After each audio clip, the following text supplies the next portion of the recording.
Oh, hello. Trying that again. So this is Tim Green with Rattle Magazine, and this is the Rattlecast for Thursday, August 27th.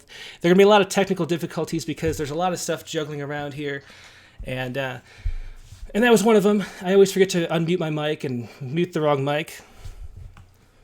Let's see. Oh, hello. Trying that again. So this is Tim Green with Rattle Magazine. We got a... Oy.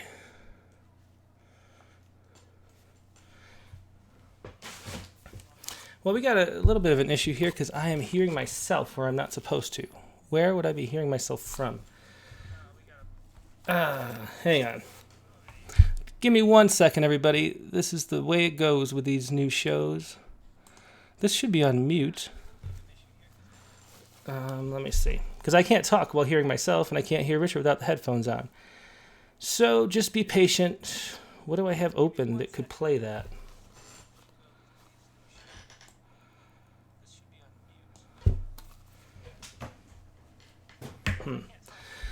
Well, let's see. I'll have...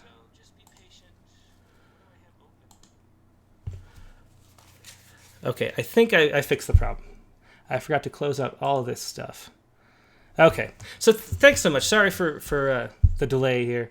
It's I'm new to this broadcasting thing, and there's a lot of... I have so many windows open all at once, which if you've ever done anything like this before, you know how that goes. But anyway, we are here, the Rattlecast number 6. This is Richard Gilbert's on the line. We're going to be talking to him in just a little bit. He's going to be talking about his book, Poetry as Consciousness, which is a really fascinating subject. It's going to be a little different than the normal shows because it's going to be a lot more discussion and less poetry. A lot of the shows are just poetry readings with a little bit of discussion. This is a lot of discussion with poetry, haiku mostly thrown in. And if you'd like to join in the open mic at the end after we're done with Richard in about an hour, all you have to do is send me a chat message on Skype. Send it to live at Rattle Poetry over Skype. I'll reply, and I will let you know that I've got you lined up, and then I will give you a ring when we're ready to go. We already have Kitty Carpenter, who is in the chat room too. She's going to be joining us on the open mic at the end of the show. I have 8 poets lined up for the pre-recorded open mic session. If you'd like to do that, you can go to rattle.com/rattlecast and check out the link there to submit files ahead of time, and then we'll read what you're doing, whatever poetry you send in. And also, there's a chat window on YouTube, and if you go to the chat and ask any questions for Richard, I'll pass those along, and we can make this as interactive as possible. That's how we always want to do it at Rattle. We love making poetry accessible. That's really what we're here for. To start off on these episodes, I always like to start with some kind of poem just to kick it off, because poems are all different, and we don't want to fixate on one style or poetry. So I was thinking about showing you this book. This is Voyage of the Sable Venus by Robin Cost Lewis. We interviewed Robin last week in Studio City for issue number, what's going to be 66. That's our winter issue coming up. And it was just the most amazing interview. It was actually Allen who did it. And Robin Cost Lewis is just one of the most brilliant people I've ever met. We're talking later about poetry as consciousness and the way that poetry expands your consciousness. And I kind of felt like just sitting in the presence of Robin Cost Lewis, that was an expanded consciousness right there. And this is her book. I saw Robin first way back maybe in 2016 or 15. She was reading at the Southern California Poetry Festival, and she was just amazing there. So I went up to her and asked if we could do an interview. We've been kind of working out when we could do it, and since we have the interviews always have to match the theme of the issue, it's been a while before we could actually fit her in, but it's going to come up in this winter. And this is her book, Voyage of the Sable Venus. I'm going to read the opening poem, which kind of gives you an idea of the book. This is Plantation. And imagine, we're going to be talking later about the way that poetry exists between the real life and the dreaming life, and feel how that does that with this poem. This is Plantation by Robin Cost Lewis. And then one morning we woke up, embracing the bare floor of a large cage. To keep you happy, I decorated the bars. Because you had never been hungry, I knew I could tell you the black side of my family-owned slaves. I realize this is perhaps the one reason why I love you, because I told you this and you still wanted to kiss me. We laughed when I said plantation, fell into our chairs when I said cane. There were fingers on the floor and the split bodies of women who'd been torn apart by horses during the Inquisition. You'd said, "We'll be damned. Well, I'll be damned." Every now and then you'd change from a prancing black buck into a small, high, yellow girl, pigtailed, patent leather, eyes spinning gossamer, begging for egg salad and banana pudding. Or just as quickly you'd become the girl's mother, pulling yourself away from yourself. Because my whole head was covered with a heaving beehive, you thought I didn't notice. I noticed. I cried honey, and then you were 14 and you had grown a glorious steel cock under your skirt. To brag, you rubbed yourself against me. Then your tongue was inside my mouth, and I wanted to say, "Please ask me first," but it was your tongue. So who cared suddenly about your poor manners? We had books, and a waterfall was falling in the corner. I didn't tell you I couldn't remember what that thing was you said to me once, that tender thing you'd said I should never forget. The moment you said it, I forgot it. I wondered if you thought we were lost. We weren't lost. We were loss. And meanwhile, all I could think about were the innumerable ways I would have loved to have eaten you, how being devoured can make one cry. And I hoped you liked the fresh, pleasant taste of juiced cane. You pulled my pubic bone toward you. I didn't say it's still broken. I didn't tell you there's still this crack. It was sore, but I stayed silent because you were smiling. You said, "The bars look pretty, baby," then rubbed your hind legs up against me. So once again, that was the opening poem to this book, Voyage of the Sable Venus, by Robin Cost Lewis. And it's really, it's one of those books where I read it straight through for the first time about 2 weeks ago, leading up to the interview, and I couldn't stop thinking about it. So I really recommend reading this book. And that'll be our introductory poem for today. Now, our poet today, as I already mentioned, is Richard Gilbert. And this is his book on the screen now. This is Poetry as Consciousness, Haiku Forest, Space of Mind, and an Ethics of Freedom. And here's Richard's bio. Richard Gilbert is a tenured professor of American literature at the Graduate School of Social and Cultural Sciences, Kumamoto University. In the 1980s, he studied with the Beat poets Allen Ginsberg, Gary Snyder, and others at Naropa University in Boulder, Colorado. After receiving an MA in Contemplative Psychology, he worked as a clinical outpatient psychotherapist. He received his Ph.D. in Poetics and Depth Psychology in 1990, studying Archetypal Psychology with James Hillman at the Union Institute and University. His book, Poems of Consciousness, Contemporary Japanese and English-Language Haiku in Cross-Cultural Perspective, was awarded the HSA 2009 Mildred Kanterman Award for Haiku Criticism and Theory. In August 2013, the Disjunctive Dragonfly, a new theory of English-language haiku, was awarded the Touchstone Prize in Criticism. In 2017, he co-authored Earth and Sunrise, a course for English-language haiku study. And I think I should read the blurb on the back of this book, too. Just to let you know what we're getting into here. We need poetry more than ever, if only to recognize ourselves. Richard Gilbert's Poetry as Consciousness reminds us that indeed, at a fundamental level, we are poetry. That co-creative, poetic space of mind is a primary and essential expression of our being human in the world. Poetry as Consciousness is sublime, a compelling picture of poetry as a language of creative substance and alchemy of mind and soul. As Gilbert peers further through the veil to give vocabulary to the elusive haiku genre within the context of its role as a cognitive poetics, I believe we will continue to find how much we need this work and others in a like vein as we explore the new interior frontiers of the 21st century. And so this is a book of criticism of haiku and poetry in general. It sort of forms the space that poetry exists as an art form. And let's bring in our guest right now. This is Richard Gilbert. Say hi to everybody. Richard, you're on camera now. Hey, good afternoon, everyone. Thanks for being here. This is a very different experience for me. I live in Japan. I rarely get to America, which is where I am now. I'm being hosted in Palmdale, California. I'd like to thank Tim for asking me to be on the Rattlecast, and also to speak to a lot of people who may not be so familiar with haiku in the English language form, especially these days, which has moved quite a bit far away from the old idea of a 5/7/5 image poem. And we'll probably talk a little about that. But Tim's going to try to ask me questions that will keep me on track. I think I'm more of a writer than a speaker. When I present, I usually use PowerPoint, and I can keep centered that way. And this topic is it's a bit obtuse. The idea of what I'd like to start with as just put the dessert, before the main course. This is what really started me off in the book that I started writing a couple of years ago.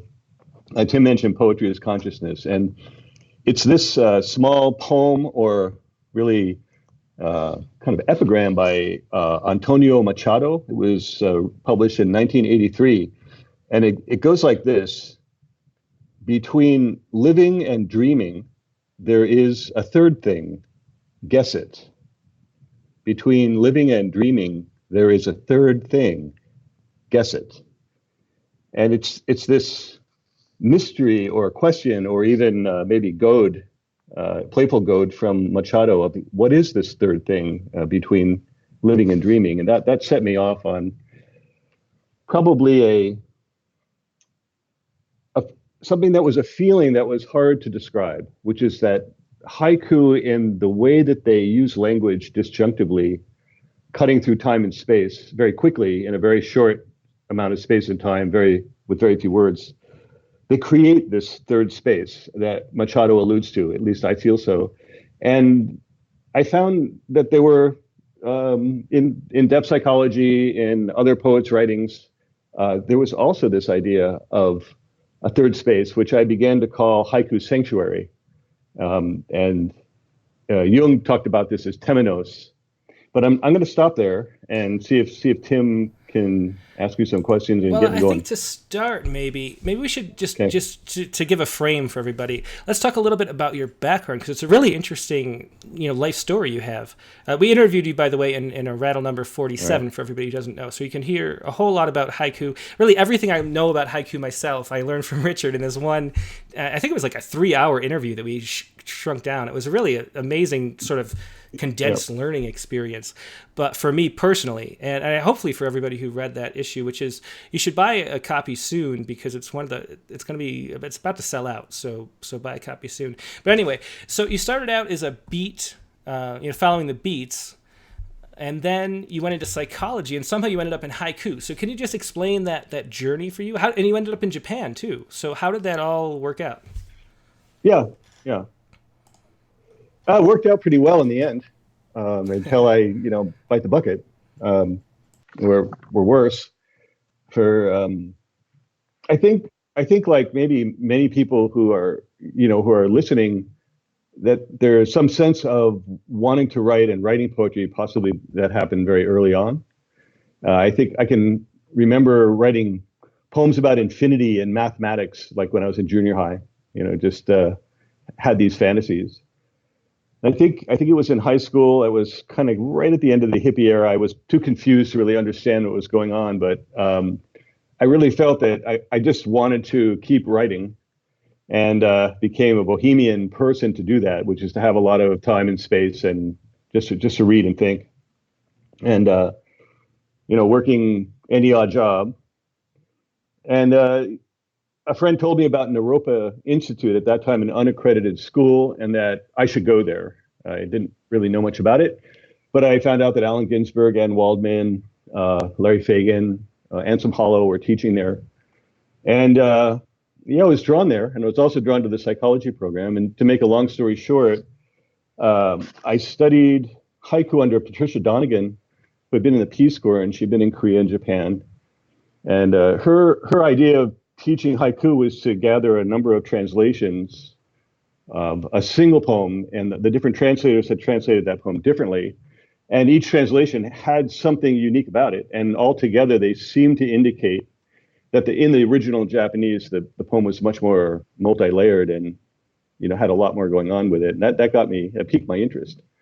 I went to Naropa to study with the beats, not so much because of the beat aspect as that they were living notable poets, and I didn't want to study sort of poetry analytically or through some kind of theory, and I wanted to meet poets who were writing.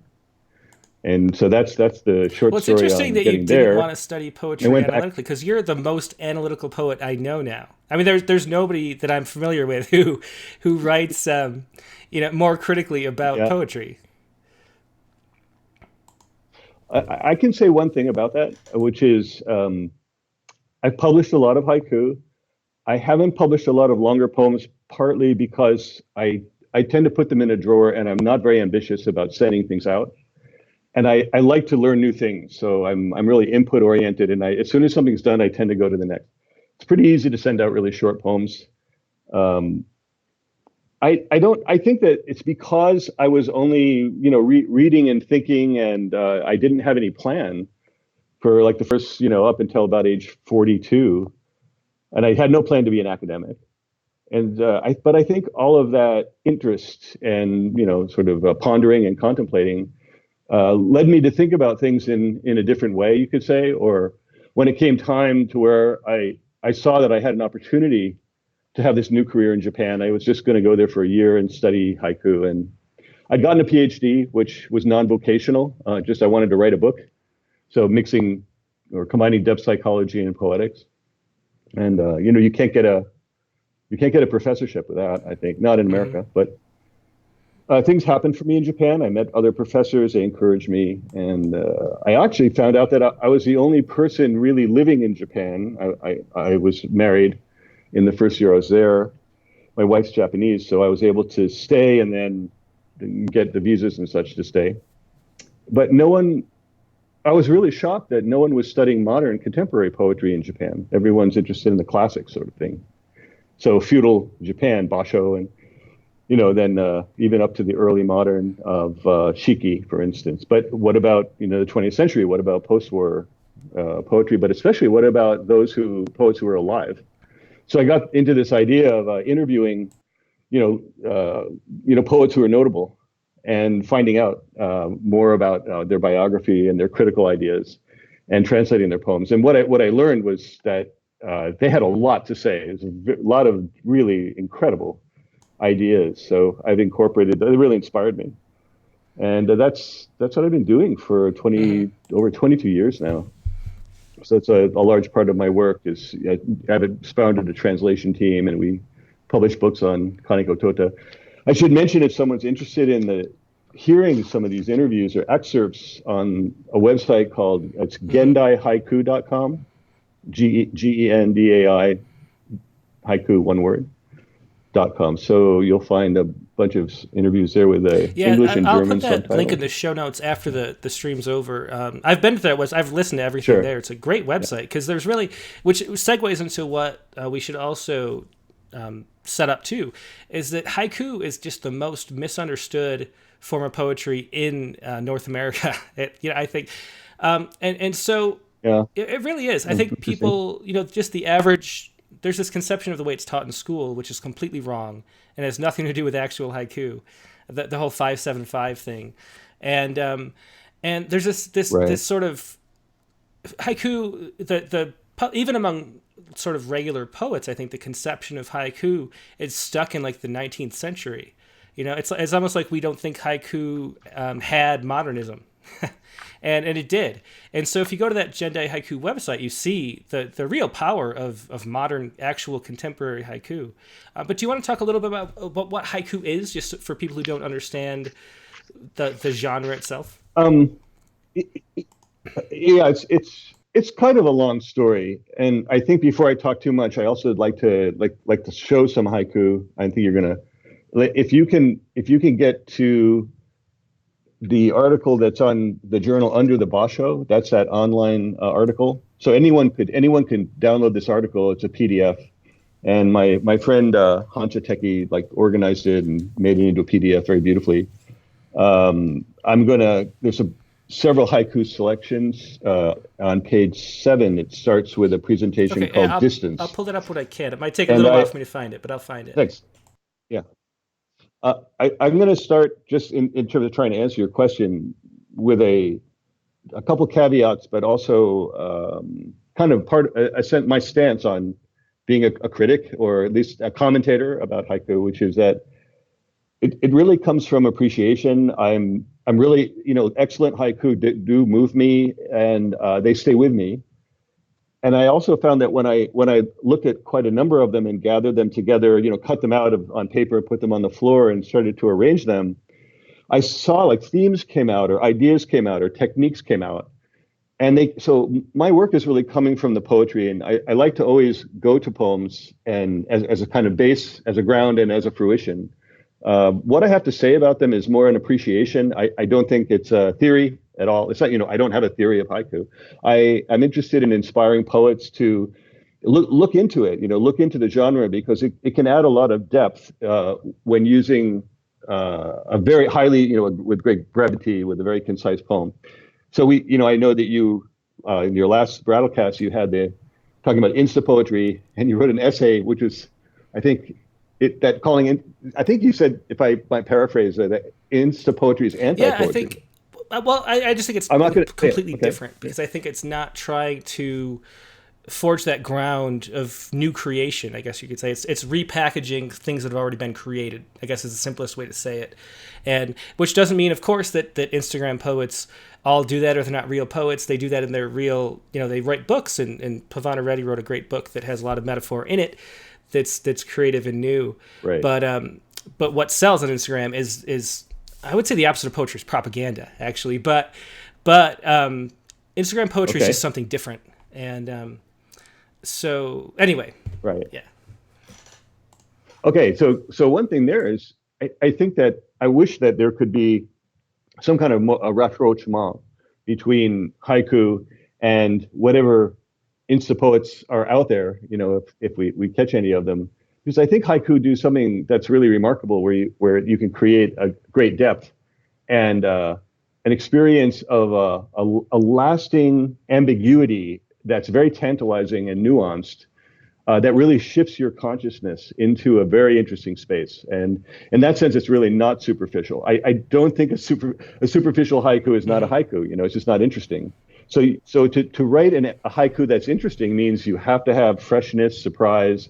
You're doing something interesting with language. There's some kind of unusual or new imagery in it, and it's quite hard to do in a short space. So why don't we just take a look at it? So I'll read some up on from that right now.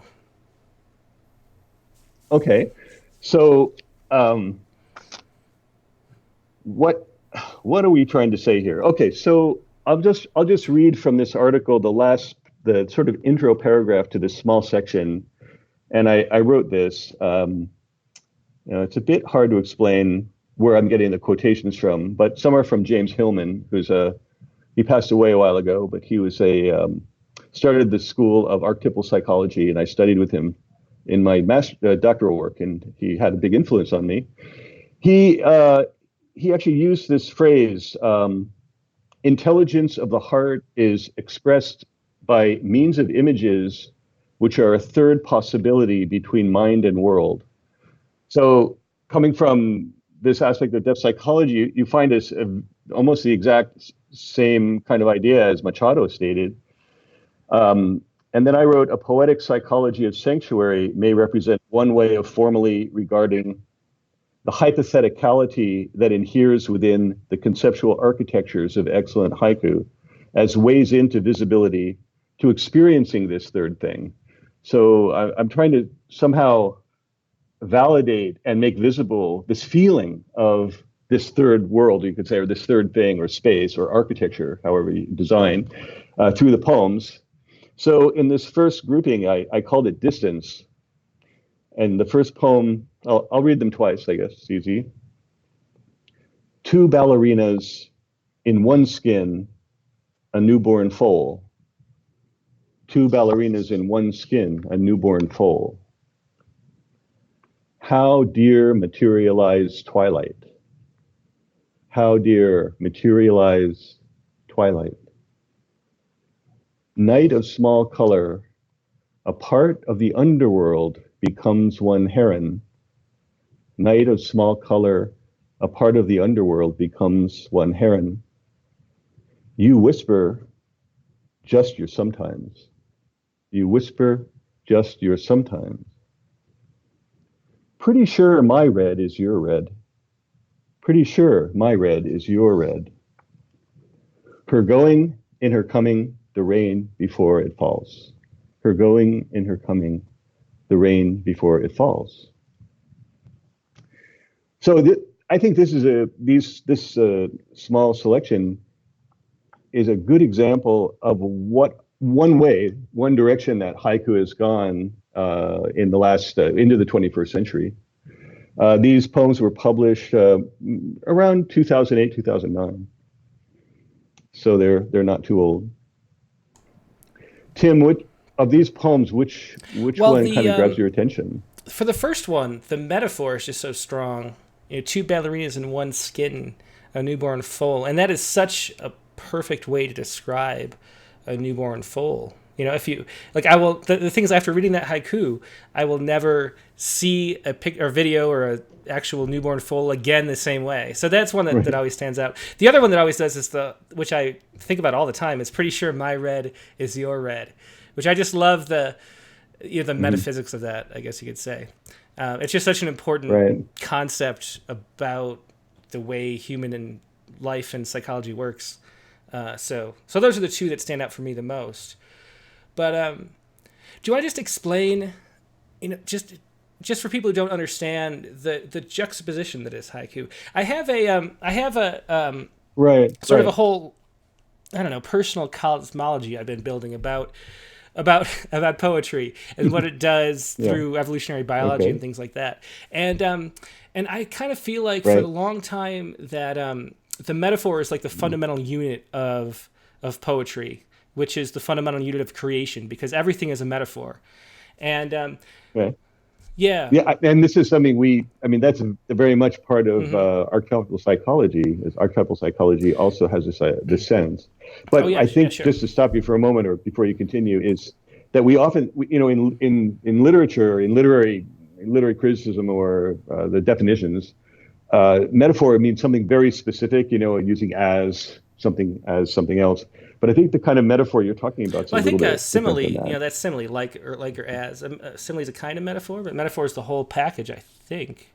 But the whole idea, though, is that creating a new awareness out of the chaos that reality is too complex to understand, and somehow we use language to make meaning out of the chaos of conscious experience, and that's how we understand things. Like if you look at a chair is really a metaphor in a weird way, because a chair is anything that has these same characteristics in common, and it kind of builds up over time what a chair means, and that's how we make words. That's how we make everything within our understanding.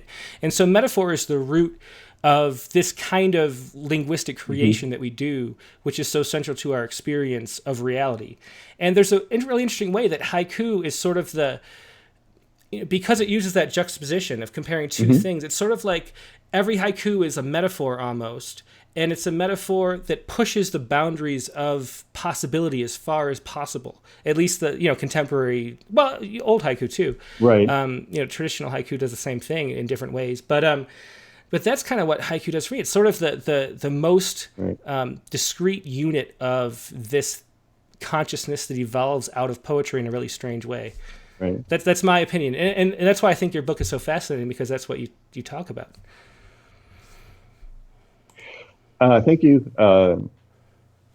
If I managed to, get you interested, or if it made sense, some of the things I was saying, I'm appreciative. It was really hard to write the book, and I think I need to improve it, actually. But something that you said I would like to pick up on, and it's the chair, which I'm sitting in the chair. But I know it's a chair partly because of all the other chairs that I've grown to know and love and sit in. But then there's also the quality of chairness, which could be a rock, could take on that quality when you sit on a rock, and it becomes kind of a chair. And a throne is a chair, et cetera, and you can start to expand out. And course, we have the word for chair, and when you start looking at that word and looking in different cultures, you might get some very different images. And that's just an old story in poetry. Like, is everyone? When you say moon, it's a different moon to everyone, and there's a subjectivity we all have, and yet there's what did Yuval Harari talk about? A kind of a well, let's just say that we hold certain general concepts in common enough that our language communicates often internationally pretty well. But to go back to this idea of juxtaposition in a haiku, make it more concrete, I do think that the chair, okay, let me put it this way, that I think a good haiku is going to challenge the chairness of a chair.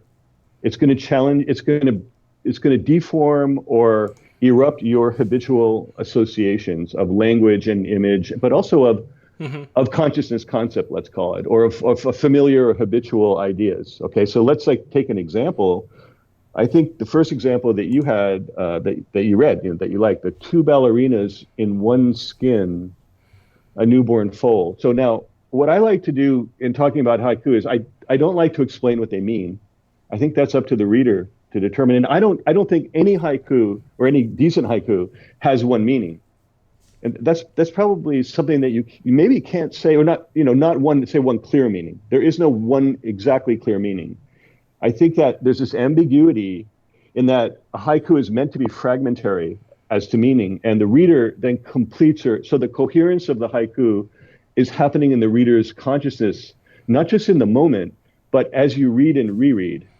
And so I use a term called misreading as meaning for haiku, because you read it the first time and it's like, kind of, what? What was that? And then it's so short that you're already reading it again and maybe getting a slightly different impression.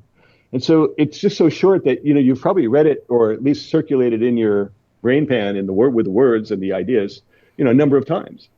And each time it's slightly shifting and changing. And I think if a haiku isn't really doing that, if it's just one shot, I got it. There's a few that are more like a POW type, but this kind of nuanced idea of misreading as meaning, I think, is quite important for haiku. So that is partly definitional, right? And how that misreading happens could be like a language play, but it also involves what I call disjunction and paradox. So in the example, the first example, so you have the first part of this haiku is already a paradox, right? It's two ballerinas in one skin. So when you get that halfway point in your reading, which takes about an instant, it's how do you have two in one? And two ballerinas are two human beings, right? Well, how do these two human beings fit into one skin? So I get an image of ballerinas on a stage and they're in some kind of strange costumery. And so then you read the next part, which is, a newborn foal. Notice it doesn't say in a newborn foal or surrounding a newborn foal or whatever. There's no connection there grammatically. And that's the disjunctive aspect, I think, right? So in this case, there are juxtapositions, but there's not just one juxtaposition. It's actually with each word, you're sort of adding another layer, a different kind of universe in a way. Now, in the end,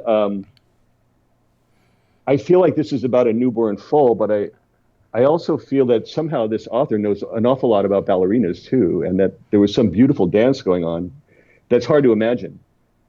So it's still a bit ambiguous, yet this sort of a combination of birth and a horse, a colt or a newborn horse with the two ballerinas, the movement of the two ballerinas, very beautiful. But in the end, it's a nuanced space which doesn't quite cohere literally, but it isn't quite a fantasy, right? So it's between. So the Machado phrase, between living and dreaming, which would be between the chair as chairness. I know what a chair is, I'm not really sure what this haiku is. And I also know what fantasy is. Fantasy is like I have a dream and there's a castle or something and there's, I don't know, Game of Thrones things going on or something. Now, in the second haiku, pretty sure my red is your red. I think this is where, this is a style of haiku, which it's referred to as using psychological in-betweenness. And there's a term in Japanese for this called ma, which is references the space between things, but it can also be used as a sort of psychological in-betweenness is one aspect. It has a number of meanings, but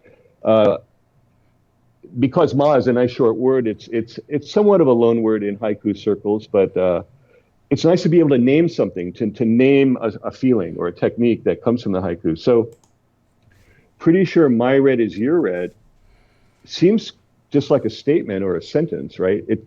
It's grammatically correct, I think. But the play between self and other, the question of are the two reds the same or not? And you know that it's about relationship, and you know it's asking a much deeper question: is, are we on the same page, or are we actually so different that we don't even really know if our reds are the same at all? The other interesting thing about this haiku, 2 points, is one is if you change it to another color, that's interesting. It doesn't work at all. Yeah, I mean, right? Change it to blue. Like, pretty sure my blue is your blue. No, I don't think so. Yeah. Or black or white, right? So this is a more subliminal thing that, red has a lot of associations, at least in English, passion, blood, love, romance, the heart, excited, go on with that, right? So that redness is really, creates a kind of fulmination. And then look at the rhythm of it. So, you get like, pretty sure my red is your red. So you get pretty sure my red is your red. Notice the three, that feeling of three. So you remember the old saw of like 5-7-5 in Japanese, it's go shichi go, which is not syllables but sounds, just on. They're very short, like going it. They're very short. So you can't, a Moraic language like Japanese does not at all equate on the level of the syllable or sound with English. Doesn't work. An accentual syllabic language and a Moraic language have no correlation at that level, but they do have a metrical correlation, and that's really where haiku have moved over the last probably even 30 years or so. And this feeling of three is often present, or short, long, short, but the information packed in is like Japanese. It's actually less than you would think. If you were to write 5 syllables, 7 syllables, 5 syllables, you'd end up with something informationally that's a lot longer than a Japanese haiku. So pretty sure my red is your red definitely has a feeling just like if I read a poem in Japanese, Furike ya kawazu tobiko mumizu no oto. They're actually very, very similar in rhythmically, well, a little different rhythmically, but in time and in information are very similar. So if you thought pretty sure my red is your red sounded too short or not enough information for a haiku, it's, old prawn frog jumps into water sound. That's the famous Basho haiku, right? It's not very much information, really. Okay, so there's a thing about pretty sure my red is your red where you can't find a juxtaposition. The juxtaposition is more in this relationship space of you immediately sense there's two people. There's a my and a your. And who are those people and what's going on? That's the kind of juxtaposition. So it's sort of the language makes that bloom out of the poem. And this is like a poem that has a lot of ma. There's no one cut or one spot of juxtaposition, more psychological. So interesting, right? I think they're really, I think they work on me. And it causes me to just, contemplate language, and I get a feeling of, I think it's like if you have a really good wine, which I rarely have, but if I've had a really good wine, and there's all the different areas of the first taste and the bloom and the aftertaste and the lingering, and then even the memory, the recollection. So even a very short poem that cuts really strongly like this has this power. So a really short poem which uses these techniques of ma, disjunction, etc., could have a lot of power. That's the question then is why? Like, why should 5 or 6 words do this? That's kind of also a launch point for me. It doesn't seem to make sense that something so short could have this much shift of consciousness or impact, but it's possible. And to last, I'll just say, doesn't it show the power of English? I mean, it shows how much you can do with so few words to cause such a strong impact emotionally or imagistically, psychologically. So it's quite fascinating to me. Yeah. Do you want to look at some more poems? I thought just before we go into like more of a topical area, and then just have a free discussion. One more set is on the next page. And the reason why I'd like to do this is because the poems I just read were Yeah, we written should by say Peter that. Yeah, in definitely. order. Where Peter, Okay.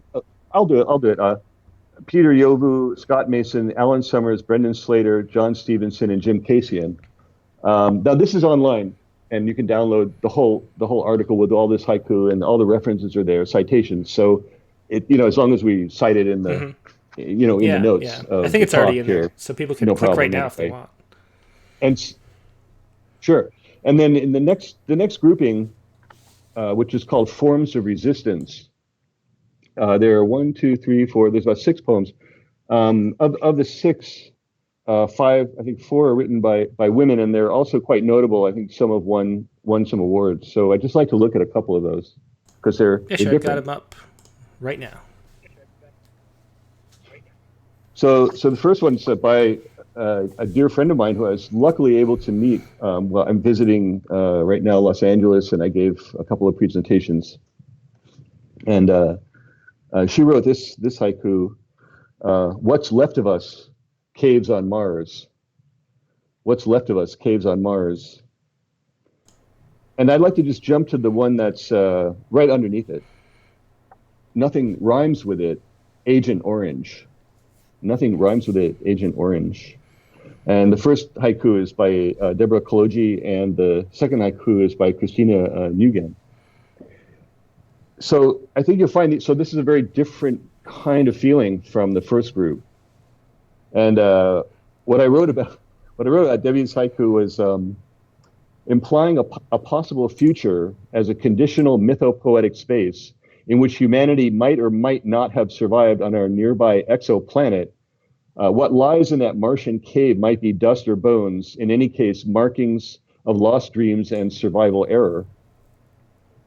So just talking about that haiku for a minute, I just love that it's sci-fi, it's a kind of sci-fi haiku, it's futuristic, and it's, you're shot far into the future, and humanity has, disappeared, and it's kind of Hmm. archaeological sense, right? So there's a real nice bite, right? It's a definitely social criticism. I think it's done just excellently, and it's a playful, right? There's kind of a wry twist of humor in Yeah. it. I think dark humor, and then Wait, hang on. Before we Yu go to that, I Yen's think there's poem. interesting. She, So you oh yeah, said it's oh yeah, social no, commentary, and for me, I read that as a right, metaphor about relationships because it's what's left of us, and okay, I think of for maybe just a random okay, because cool, I all right, happen to associate the us with some kind of relationship. I imagine what's left of our relationship is caves on Mars. So I don't see social commentary when I read this poem at all, which is sort of the interesting that ambiguity. There's a way that haiku pushes ambiguity okay, so right, far that you can interpret it in a lot of ways, but there's in the good ones there's still a deep meaning there, even if you're interpreting it completely differently. And that's why I feel like haiku right, is the center. It's like the heart of any poem is a haiku in a really strange way. And anyway, yeah. So for me, mm, that seems about relationships. Like what's left of our relationship are just these caves on Mars, which are once populated, and there's some kind of right, relic of what was there in the relationship. And so I have a completely different right. reading of that poem as you. Yeah, I think that there's no right here. There's no answer here. I could say that when I read the us, I thought of it as humanity, right? And I think when you Hmm. read the us, Yeah, you yeah. you thought of it as more personal, right? And the author gives us no clue at all. And I have a feeling she probably knew that when it was finished, that it had that ambiguity, and left it there. So that, in a way, I think it's very playful to do that. I think that, pretty sure my red is your red has a lot of Hmm. playfulness, and Yeah, it's also yeah. very ambiguous. Um, in Yugen's haiku, I think it's more directly, clearly social Yeah, commentary and yeah, also definitely. historical commentary. Uh, I wrote, she poses a conceptual blend as a semantic puzzle rhyme challenge of biogenocide. The reader is asked to envision its answer. Does anything rhyme with Agent Orange, right? I'm sure you can find something that rhymes with Agent Orange, but it's damn hard, right?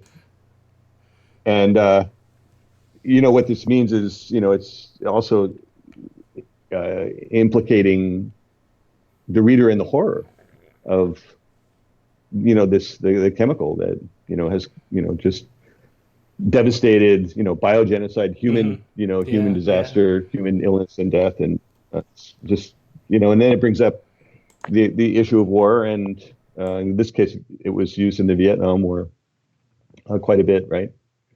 So all of that is in these tiny, here's what's interesting, or at least I think amazing in a way to me, is how did she ever think of that? I mean, it's just a really surprising expression of language. Nothing rhymes with it, Agent Orange, I think that's just to stop there. It doesn't go on. It's not a narrative poem. And why is it nothing rhymes with it, Agent Orange? Why is it not just nothing rhymes with Agent Orange? There's some kind of stop there that's really crucial to the haiku too, in an interesting way. Yeah.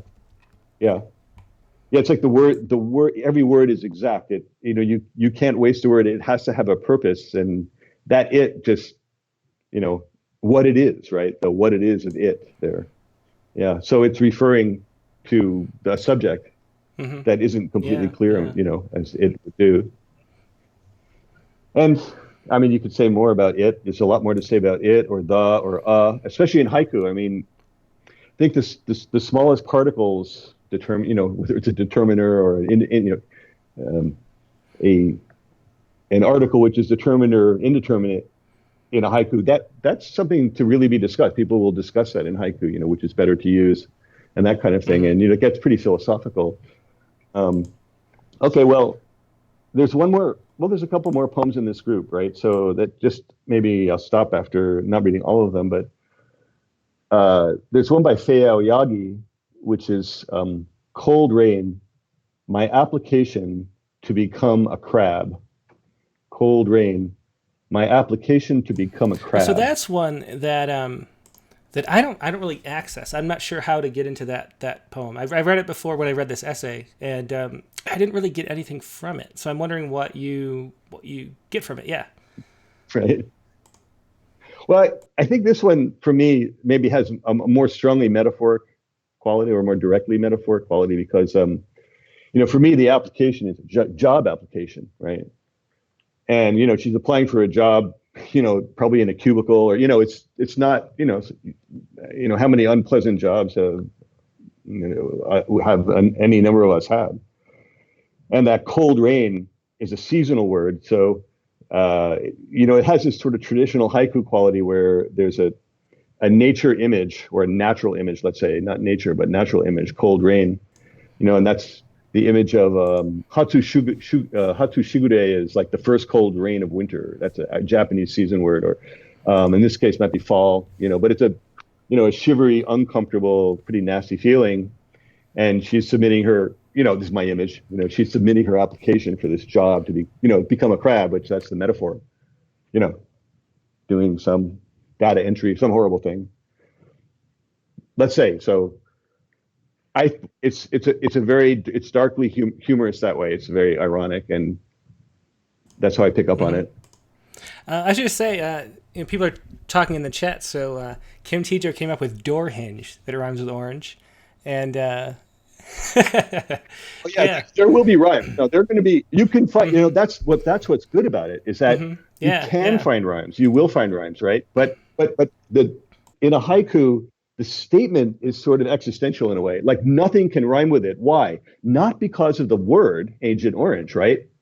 It's because of what it did or what happened. But actually, maybe something will rhyme with it pretty soon. It's sort of it's spooky, right? It's actually that if something did rhyme with it, it would be another, like another like Yemen or whatever's going on, and so you pick your pick your awfulness, really, unfortunately.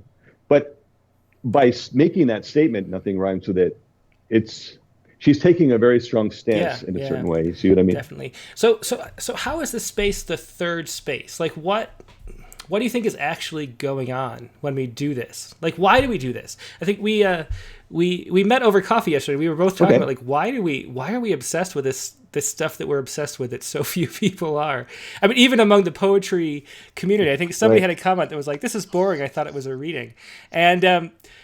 But sorry. But what is it about this weird aspect of poetry? Like, what is poetry doing, and why does it matter?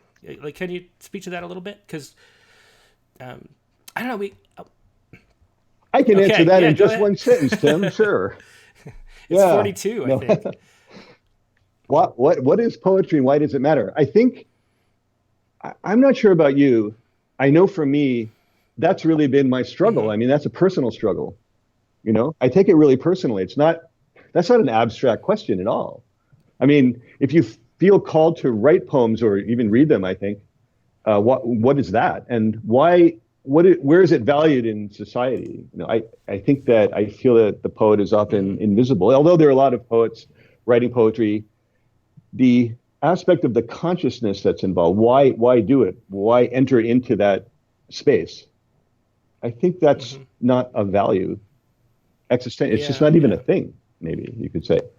And I felt quite disenfranchised and even dis-existentialized, you know, in my life a lot by feeling of why do I care so much about this, which seems just absolutely, you know, virtual in a sense of less than dissipating steam or something like that, right? So yeah, I mean my writing is trying to not answer the question, but to bring this aspect of the poetic into visibility.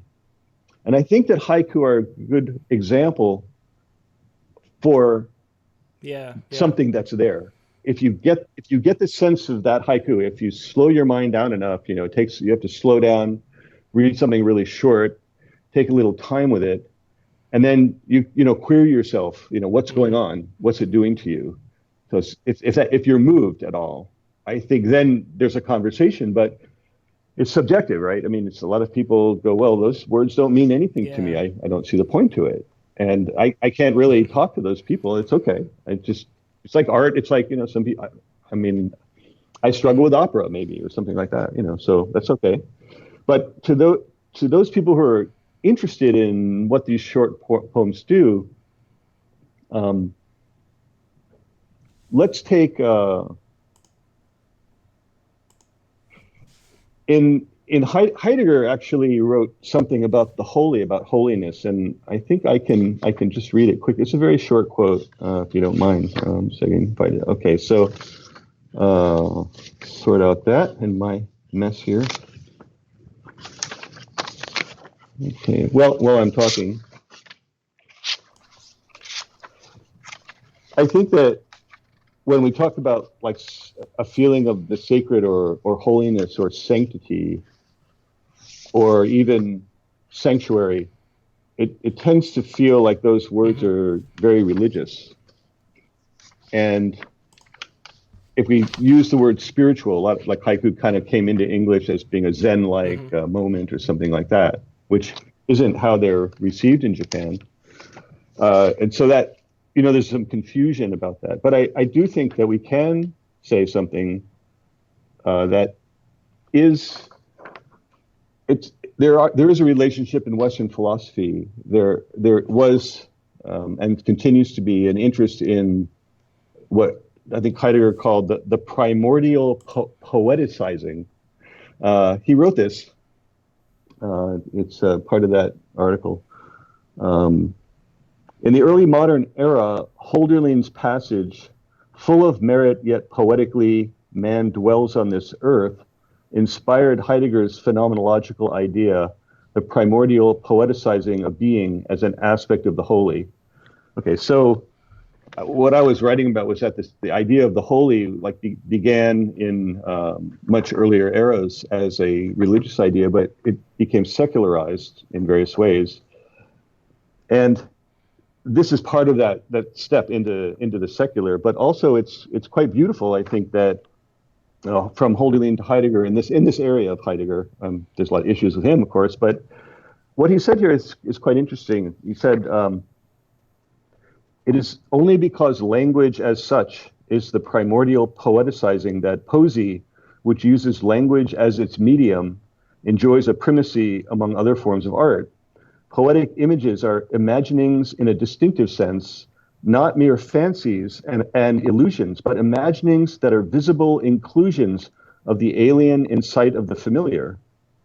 In bringing the word to be, poetry places the thing in the dimension of greatest reality, where past and present and future meet to transcend this man or this individual or that, this time or that, the dimension of the pure act of illumination itself, which in its total reality transcends the thing, the individual, the epoch, to become what is lasting, for that is what is holy. There is. It's hard There's to a lot in unpack, that. even I'm listening and trying to unpack that in my mind.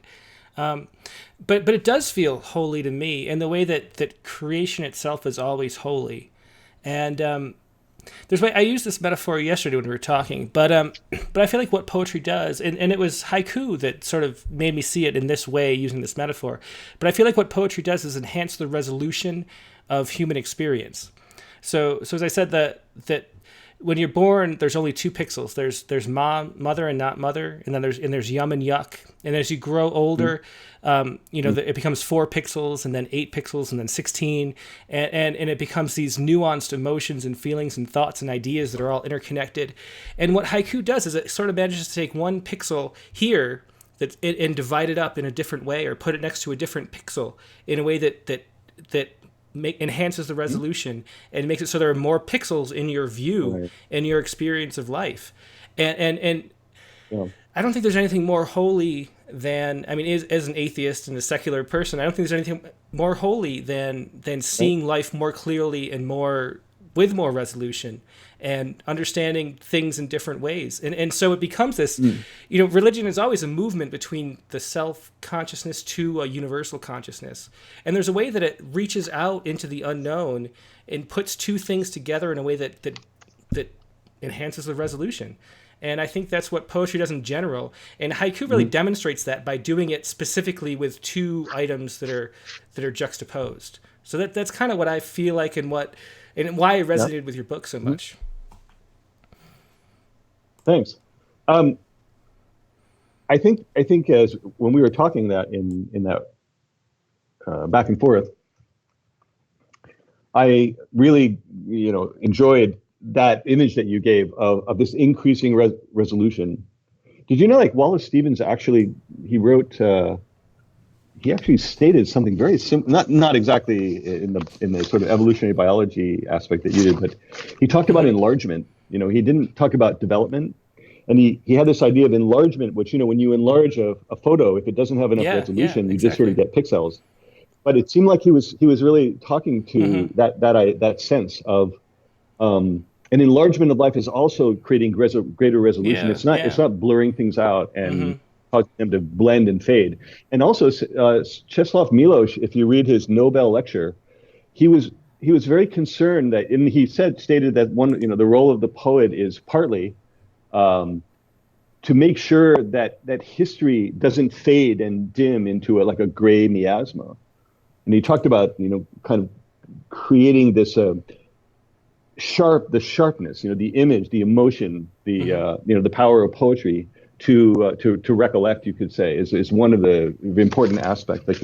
I see it in the social media age with Facebook, say, it's just the disappearing history is just disappearing. So that resolution could even be applied to the remembrance of ourselves. And I think that's where there's a right. And so there's a joining of, when I use the terms in a secular sense of the holy or the poeticization, whatever, where we talked about it as this third thing, which we could still, like, if you're reading my work, you'll see it's quite a bit more. There's quite a bit more to the idea, but what happens, when that resolution is increased? And I think it's something mysterious, but I don't mean superstitiously mysterious. I mean that mystery of being, and to enter into that mystery of being involves a certain amount of disappearance, a disappearance of the ego or the self. And I find that when I write, I disappear, or I need to disappear, actually. I don't know if you feel that way, but I love it. There's a kind of ecstatic aspect to that. And now I'm a little bit hesitant to call any of that holiness. I think, I use that word because it's a very direct, and why mess about? But on the other hand, it has a lot of other. It's a freighted term, but in the book I've been trying to talk about something really deep that's going on, and it's really hard to talk about. And I don't think it's a bad word. I often use sanctity or in sanctuary Buddhism, there's in different a ways, word. Oh yeah, sure. Let me. Yeah. Can I add one thing? What it relates to what you said, and I think what I said in. We actually almost mentioned it. Oh yeah, Remember the yeah. Emily Dickinson quote? Uh-huh. So I have it. I have it here. We were both remembered this quote, but not exactly. Yesterday we had a chat. Um, Emily Dickinson described the way I wrote it was like this. I wrote a section in the book called Remystification, and it's this idea of actually be allowing yourself to be permeated in a sense by the mystery of life. James Hillman used the term soul, or reintroduced that into psychology in a very specific way, and he defined soul as that which deepens. And so, like haiku, who knows what that means? But we all, I think, have an experience of being deepened in different ways in our life, and I think artists often search that out, and readers want that deepening in novels, in whatever form, right? And so we don't. Maybe that's something we don't talk about very much. Is what is that deepening? Or it doesn't go anywhere; it goes forever, right? So I think that connects to what Emily Dickinson said when she wrote, if I read a book and it makes my whole body so cold, no fire can ever warm me, I know that is poetry. If I feel physically as if the top of my head were taken off, I know that is poetry. Mm-hmm. I think that's an incredible statement.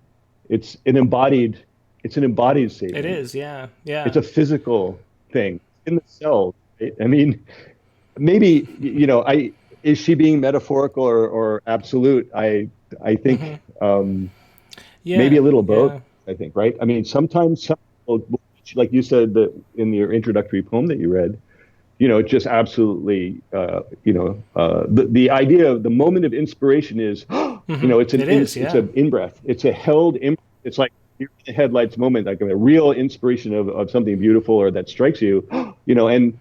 Maybe you get shivers. Maybe your hair. Yeah. Do you know? I was going to mention this. Do you know the concept in Buddhism of pratitya samutpada, which is the interdependent co-arising phenomena? We say emergent phenomena, but and in origination. Yeah. Well, right. I think what happens, what this third space is maybe, is the way that we realize that we're part of this universal emergent phenomena that. That we're a oneness with creation, I guess you would say. You were talking about the way the self dissolves away, and that's kind of what happens. Like your sense of the id, or whatever you want to call it, dissolves, and then we realize just for a moment that we're part of this bigger thing that we don't have a grasp of, I guess, and that is that emergent universe that we inhabit, which we don't encounter in daily life, except through things like poetry and art. If you look at a Pollock painting and you stand up close and your entire field of view becomes that, you experience that same sublime kind of feeling. And that's what poetry does for me, and why I love poetry. And I feel like it's creating an awareness of reality. So that's what I like about it. And I think haiku really demonstrates that. Mm-hmm. You actually talked about that. The same idea. I like the image of the Pollock painting. Reminded me of what popped into my mind was like Helen Frankenthaler or Rothko, which I also love. The color field in abstract expressionism. I have my students in my class. I teach a class in Japan, Introduction to Haiku in English, and one of the things we do is I have them choose paintings in different modernist eras, and especially when I go to abstract expressionism, color field painting, they choose their favorite painting, and then try to write a haiku without any of the colors in the painting. That's nonlinear. Anyway, it's a great thing to try, and I recommend it as a creative idea. But you talked about cognitive dissonance in a very interesting way, and I don't know if that's relating with what you. Well, what I you do just think said. We were talking yesterday, and I think that poetry creates a kind of cognitive dissonance because it rearranges your worldview. Like you have sort of a map of the world that you build throughout your life, and there's a way that poetry undercuts that map. We were talking about that before with the metaphors involved in the haiku, but there's a way that it undercuts your expectations and changes your way of looking at things. And that actually is cognitive dissonance, because it's a shifting of your previous perception. And there's a weird way that I think that some people really enjoy cognitive dissonance, and they like that experiment in the same way people love like skydiving or something. It's sort of an adrenaline rush for some people, and I think it's not for others. I think other people feel that and flee in the same way you would looking out over the door of a plane, thinking, "Hey, jump!" Some people would say, "Yeah, jump," and some people would say, "Hell, fucking no." Yeah, exactly. So I think there's a weird way that poetry can't be popular, because it requires cognitive dissonance, and the majority, I don't know what percentage it would be, 2/3 don't enjoy that. They want their worldview fixed. And then there's like a third of people that enjoy having their worldview. So that's why certain people like going to art museums, and some people think it's a boring waste of time. And and I think the same thing exists for poetry. So that's what I was talking about there with cognitive dissonance. I really respond to that, and also feel that it's strange to say this, but in a certain way, I think that certainly haiku, or entering into the space that haiku brings you, requires a lot of psychological sophistication. You're not, because haiku don't have one answer. They never do. They're always multiple in images and answers and emotions too.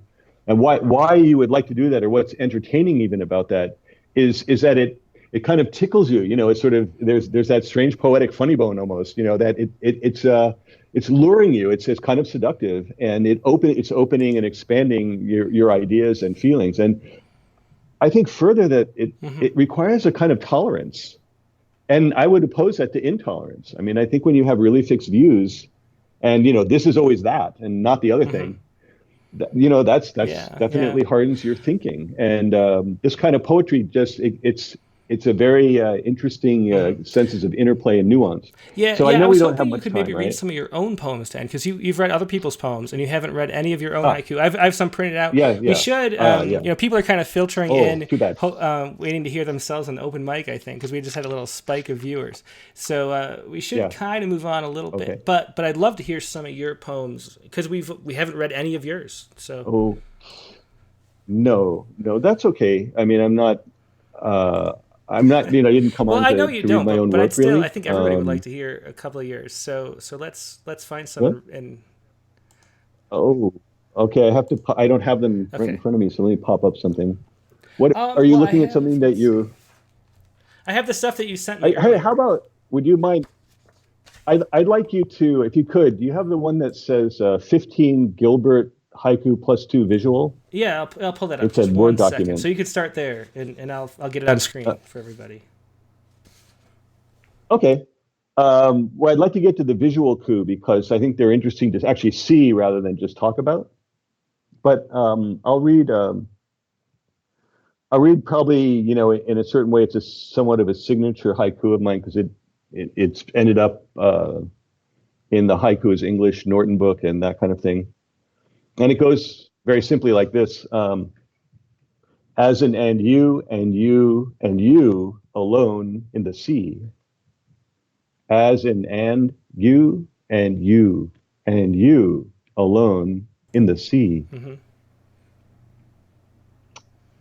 So these are some, I guess, oceany poems or water poems. Here's another one. A drowning man pulled into violet worlds, grasping hydrangea. A drowning man pulled into violet worlds, grasping hydrangea. And another, something of a scar of ocean left, rolling cigarettes. Something of a scar of ocean left, rolling cigarettes. It must be how violence in the world, crocus. It must be how violence in the world, crocus. There's a few that were from the last few years, and another one that I kind of like. This is from a few years ago. Unchangeability, I leave the earth that way. Unchangeability, I leave the earth that way. and I fear that could really be true. Be mine, alive for one more war. Be mine, alive for one more war. I guess you'd say some of these are reflecting on current events and that. Here's something a little different, quick one. Moon resins sex and God and teeth and fingernails. Moon resins sex and God and teeth and fingernails. Okay, so you scroll down. I'll do another couple. I like also writing on arrows, so a couple more is in that area is one interesting one here, I think. Licking the cleft, sweet aspirin after rain. Licking the cleft, sweet aspirin after rain. And another, what became deeper of you, I let in. What became deeper of you, I let in. And let's scroll down to the end, the bottom part. Let's see, like there's one that says page 22, and it's kind of a larger font. Yep, I've got it. It's almost at the bottom. So, there aren't too many people who are playing with, objective, kind of objective layout in that. And I like trying it sometimes, and I hope there's more. I would say before we go that I feel that, haiku's becoming, it's kind of more interesting to an older generation. There are not so many younger people, and there's some, like getting involved, but I think that we a visual aspect to haiku, it could be really interesting, like a mixed media approach, found poetry approach. So I'm not at all like stuck on just publishing in journals or sticking it on a page. I think Instagram could be Let a really me stop you there and ask, why do you think poetry isn't catching on with younger poets? Is there a reason for that? You think it's because it's how poorly it's taught in school? Yeah, do you think that's the reason? Okay. Or I can't. I don't. Yes, I mean it isn't really taught. I mean this sort of area isn't really taught. This sort of poetry. But even if it was, maybe that would ruin it. I mean, a lot of literature was ruined for me by school, and that's probably why I went to Naropa. I didn't, want that sort of thing, right? So I'm not saying school. I don't know that that's such a good thing. But there's part of the answer is like this. So I have a good friend, and he was in Japan for 12 years or so. His name is Cohen France, and he's a fully, he has the highest sort of level of title of Soto Zen priest, and he speaks unbelievably beautiful Japanese. He reads ancient Japanese and etc. Buddhist texts, and he's the editor of Bodhidharma magazine right now. He lives in Halifax with his family. He moved out of Japan finally to do that's his going along. And we've had a lot of talks over the years because he finds the same thing in the Zen world in North America. It's just an older and older group. And there are very few, younger people really interested in doing like Zen meditation or sitting or something like that. So I'm not saying that maybe it would be interesting. Maybe if more people knew what was going on with haiku or how cool it was or interesting, it would attract, a younger cohort, let's say. But meanwhile, the older folks, I think they got into it through being interested in Japan, interested in Zen, just like the Zen people did. It's a cohort, right? It's probably a late baby boomer into the early disco age kind of thing, right? Maybe that's my thought. So I don't have a big, that's my biggest idea about it. That I see the similarity, and it's quite parallel.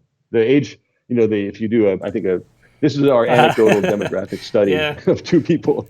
He knows a lot. He knows all the different centers, and I'm also aware of the haiku world. I go to well, there's a weird way that it's own kind of world with the conferences, and they don't publish haiku in.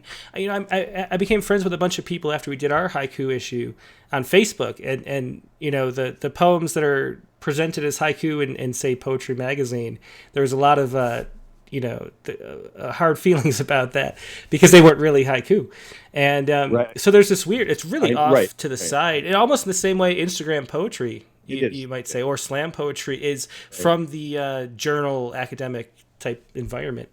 And there's a lot of gatekeeping. I think up until the 21st century, maybe around 2004 or 5, there was like this a feeling that haiku should be coming from the Japanese somehow, really pure and definitely not contemporary poetry. I think that there was a lot of censorship and gatekeeping Like, we don't like contemporary poetry. We want it to be like this. We want this sort of nature purism or whatever, a very traditionalist, conservative kind of view. Even in Japan, that would be considered, probably pretty conservative.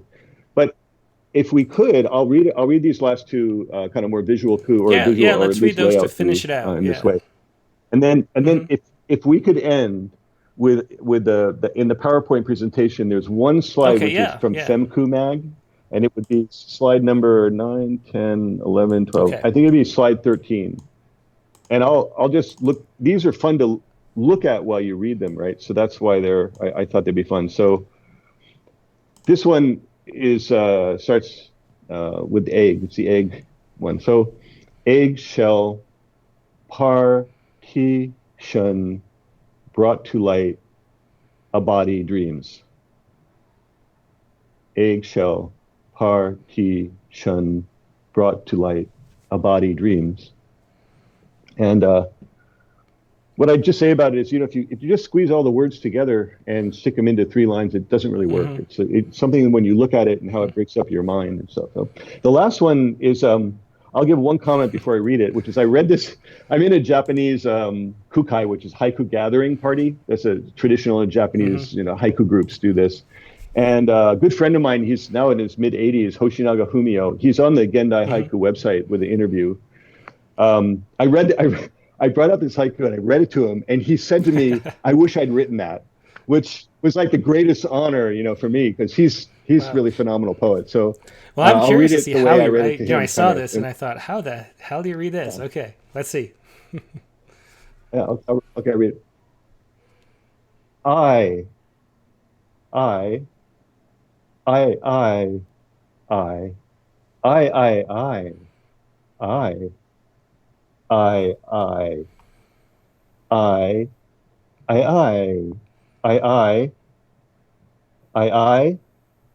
I, I, I, I, I. Well, it actually is much more. There's a weird sense of sort of dislocation as you read that, like a sort of. I don't know what to make of it, honestly, but there's a strange feeling. Which when I read it on the page, I had no idea what to even do with it. So say something about that, just so people can access it a little more. For me, like when I think about writing haiku myself, I always try. If something really strikes me as being on an experimental edge, then I get interested. And sometimes I'm thinking, how, like, what is the range limit of haiku, or, where does it go? And so this is one that probably, pretty far out. But if you look at it, it is arranged in a kind of short format. It's in 3 lines. It's just it has I in it.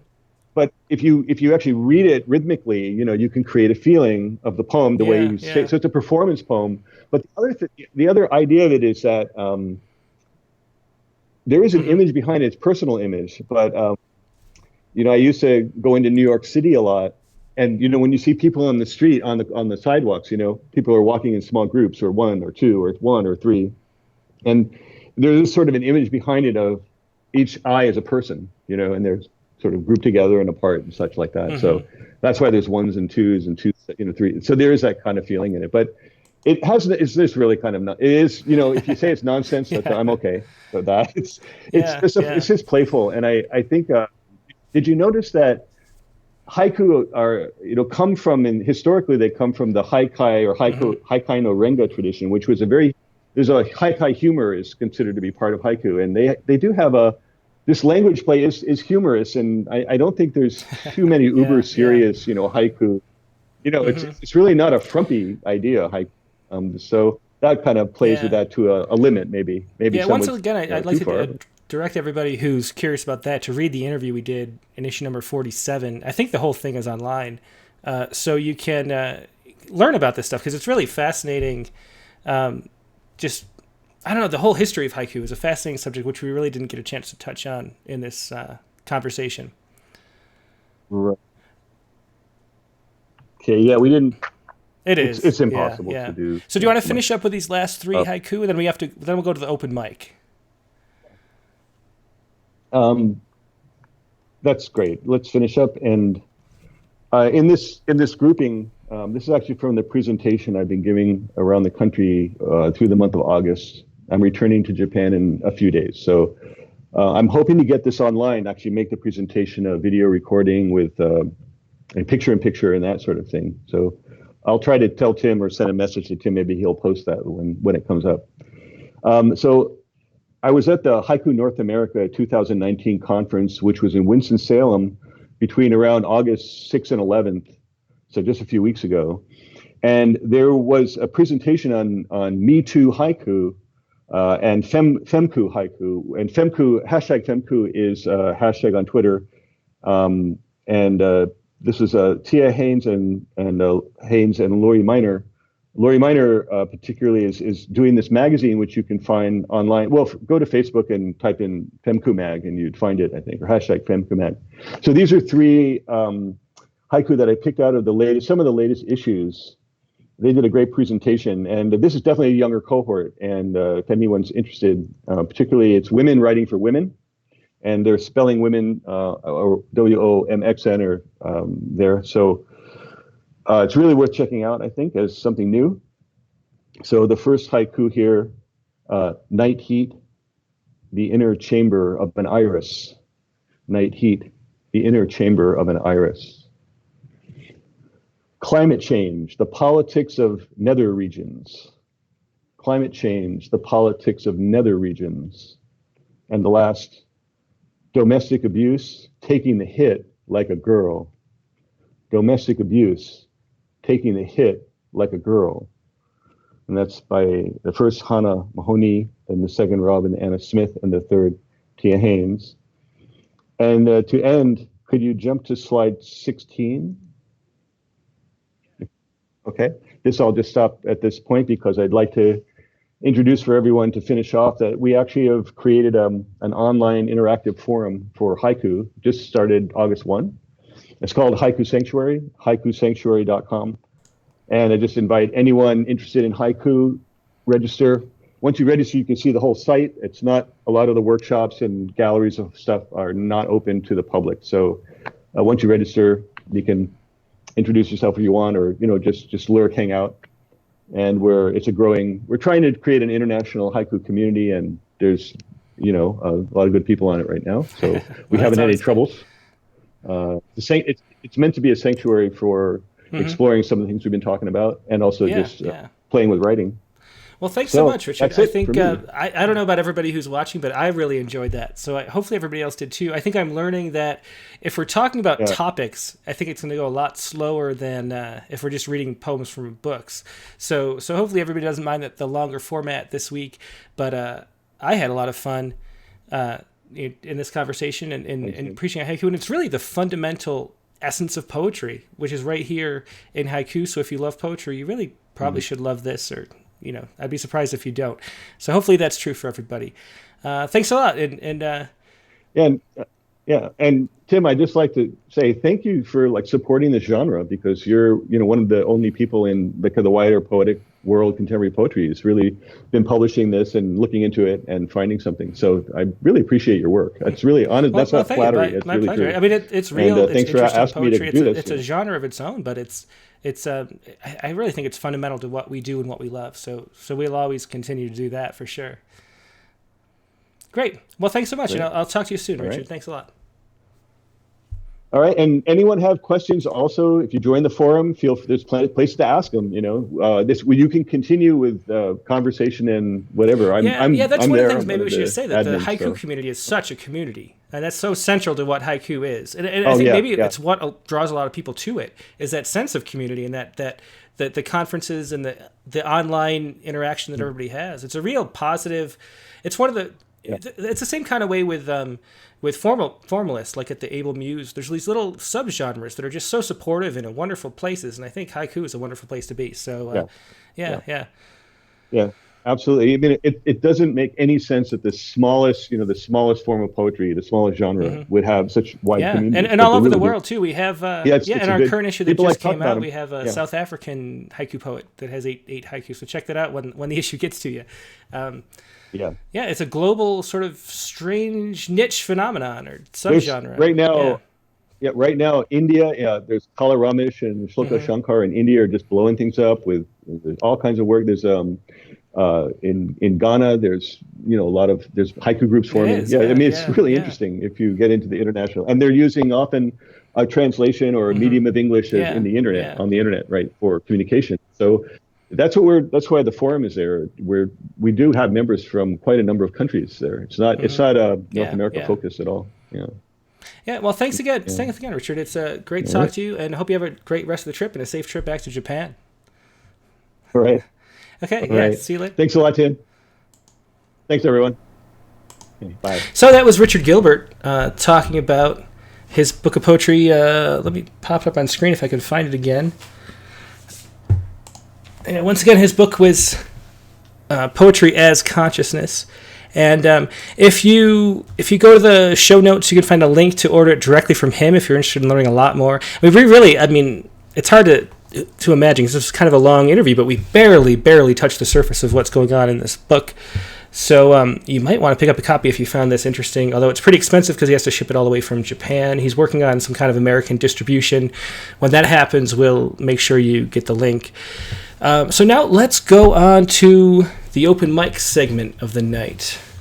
And this is where, if you're tuning in for the first time, there's a bit of a delay between calling different people and pulling up poems and things like that. So right now I'm going to call Kitty Carpenter.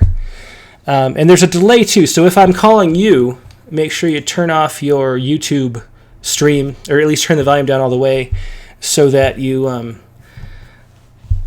See, I'm calling Kitty right now, and you can't hear it, but it's ringing in my ears. We'll see if we can get her up. And if we can... Kitty Carpenter, hi, you're not on screen yet, but you're working, so I'm pulling you into the feed right now. It's nice to see you. Yeah, just 1 second as I pull you in.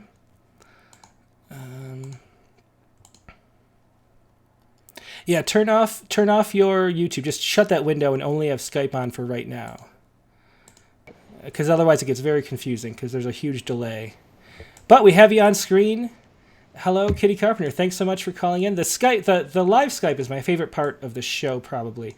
It's so cool to have people call in from all over the world. And participate in poetry like this. So what do you have for us, Kitty?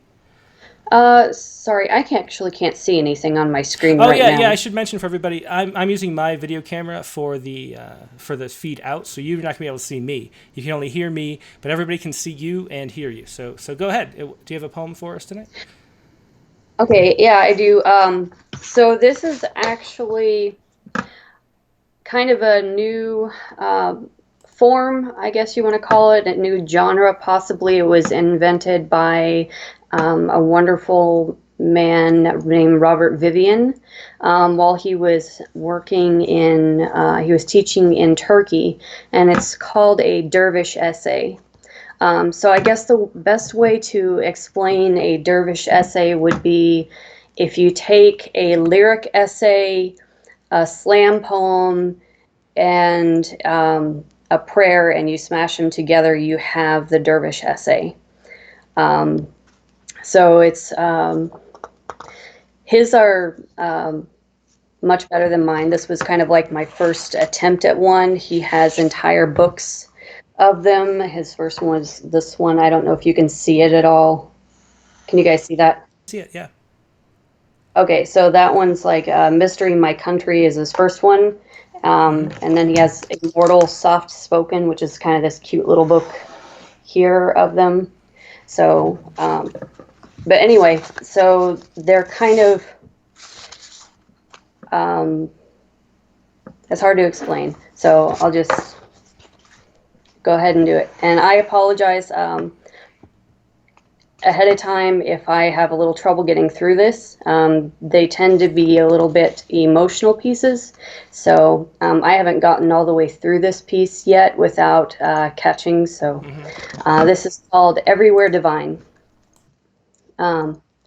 I walked away from the man-made edifice, from brick and mortar cell disguised with riches and bright glass, and found the divine in the soft rumbling of sky and glittering slivers of lightning, splotchy darkening of stone, fat warm drops before the sky splits into a torrent. The scent of ozone and petrichor and damp air, bacteria spawning in the soil, the divine in the way the sky blooms in that magic hour between day and dusk, in God's eye in the wink of stars, and stars bursting across the sky with fire-feathered tails, and stars huddled into milky galaxies and spiraled galaxies, and stars exploding and stars devoured without a trace into the deep mystery of black holes. The divine is in the way the light steals color back into the world, slowly at first, only outlines and soft shapes, like the woman shadow dancing behind a red screen. Then all at once, color everywhere, color in the reflection of a sunrise on ponds and in rain puddles, and upside-down portraits captured in water droplets, and the oil-slick iridescence of black grackles foraging in the shimmering green of dew-wet grass, and trees ablaze with sunset leaves clinging to them as if it's all they have left. The divine and the chartreuse spiraling, ballooning through the air, fearless journeyer on glistening silver strand, and pollen grain leg warmers stuck to fuzzy bees, physics defying in flight as they bumble drunkenly from flower to weed and back to take up offerings of saccharine nectar, and the lonely sphinx moth in his nightly visit to his pale flower lover who opens quietly to him but secretly loves the moon. And love, glorious, treacherous love divine is in you, in silhouettes of lovers shifting behind sheer curtains, lovers interlaced fingertips on sidewalks and in park benches and on subway cars and hospital rooms, and lovers whispering with coy smiles and secret jokes, and lovers quarreling then coming together ravenous and slick with need, and lovers talking into screens instead of faces, and left behind lovers, and lovers kneeling, tending to graves, murmuring softly to lovers gone. The divine is in the ruckus of cheers, the first triumphant squall of a dust-covered baby pulled from beneath the rubble of a building in a war zone. Stop. A baby pulled from beneath rubble. Where is God in this, as we say to each other, your God and my God, and no God and louder, my God, and argue the word for God, and not listening now but screaming, until the screaming that we hear is the screaming of missiles, and not thunder now but the rumble of building collapsing, and no longer lightning but flashes of bombs planted, and bombs drops and hail of bullets, and screaming as streets are splotched and darkened with torrents of blood instead of rain. We are rebuilding the Tower of Babel, only this time we are building it with bodies. And after each body we sit proudly as a dog at his master's feet, saying, "Look, I have slain this lamb for you." And the divine's face awash with tears for each dead, saying, "This is not what I meant." But we do not hear, so here are pictures. A man and his son float face down in a river. Children packed in pens like livestock. Unearthed bodies of lovers still embraced. Bodies of mothers curled around bodies of their children. A toddler's red shoe washed ashore. Ooh, thank you. Kitty Carpenter, thanks so much. That was an intense poem, that train of words coming through. Can you say again what the title of that poem was? That one's Everywhere Divine. Everywhere Divine. Okay, great. Well, thanks so much for joining in the open mic and sharing that with everybody. We really appreciate it. Hope you call in again sometime. All right. Thanks. I'm going to try to get back onto the... Okay.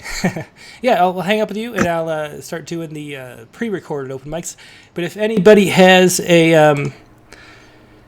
Skype and would like to call in for the open mic right now, the lines are open. All you have to do is send me a quick chat message, and I'll give you a call back, and you can join in and read whatever you'd like.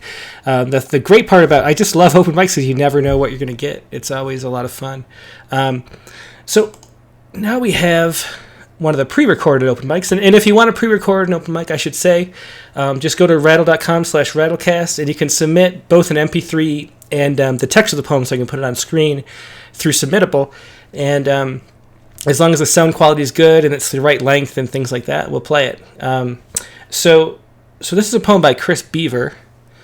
It's Gardening. And Chris Beaver's from Kirkland, Washington. And she had a poem in Poets Respond a few weeks ago called Some of My Best Friends, about her hometown having its first Gay Pride Month. So she's been published in Rattle before. But this is her poem about her friend Emily Montgomery and Lynn. So we'll let you... 1 second, we'll let Emily introduce it herself.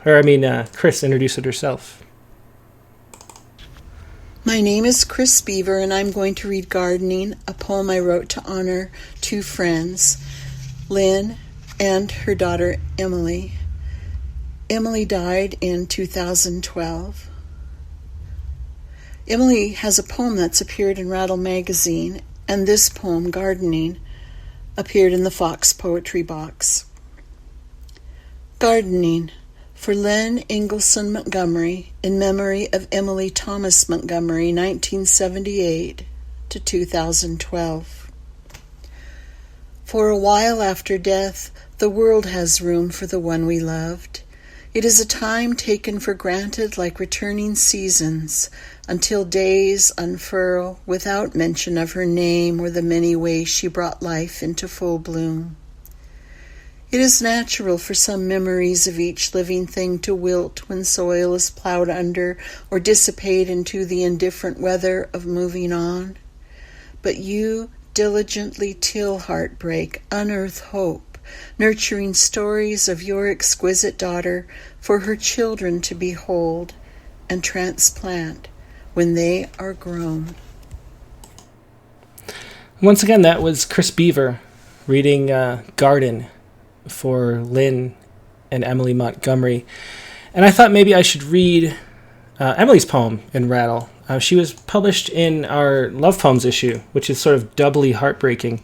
This is a poem that was submitted posthumously, and it's for her husband, Chris. This is Something Beautiful by Emily Montgomery. Something Beautiful. I wanted to save something beautiful for you. The last 3 jewels of glistening pomegranate balanced in the palm of my hand before I ate them. The morning bird song and the lemon tree after you left for work. The memory of last night's rain still written on the lawn. Or earlier, the haunting roundness of the moon over the canyon just before dawn when I couldn't sleep, standing at the window looking back at you, your body floating in the watery moonlight of our sheets. I mean something really beautiful, my love. The stillness in the house after the washing machine ceased to hum. The last line from a slender book of poems. A hardback from the library barely worn, repeated aloud for you, its bitter sweetness still lingering on my tongue. Or the way the baby slept so deeply while I read, burying himself in the secret scent of his favorite blanket. One arm thrown across that woolen teddy my mother gave us in those final weeks of waiting before his birth. The other hand open wide, fingers outstretched in a dancer's graceful, expectant pose. I wanted to save all of this for you, but I couldn't. It didn't last. It never does.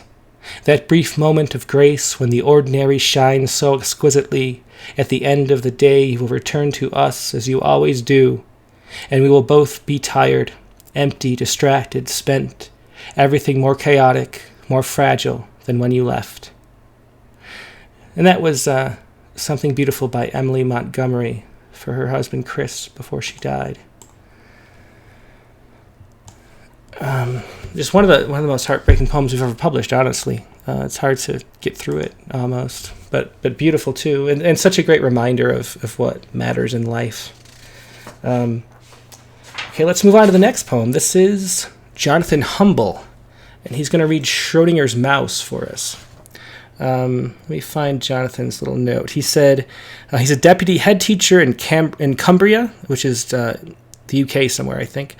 My camel's name is Brian. His collection of light poetry is published by the Detroit Marketing, and Schrodinger's Mouse was published by in Amaryllis in 2018. So this is from Amaryllis. And this is Schrodinger's Mouse by Jonathan Humble.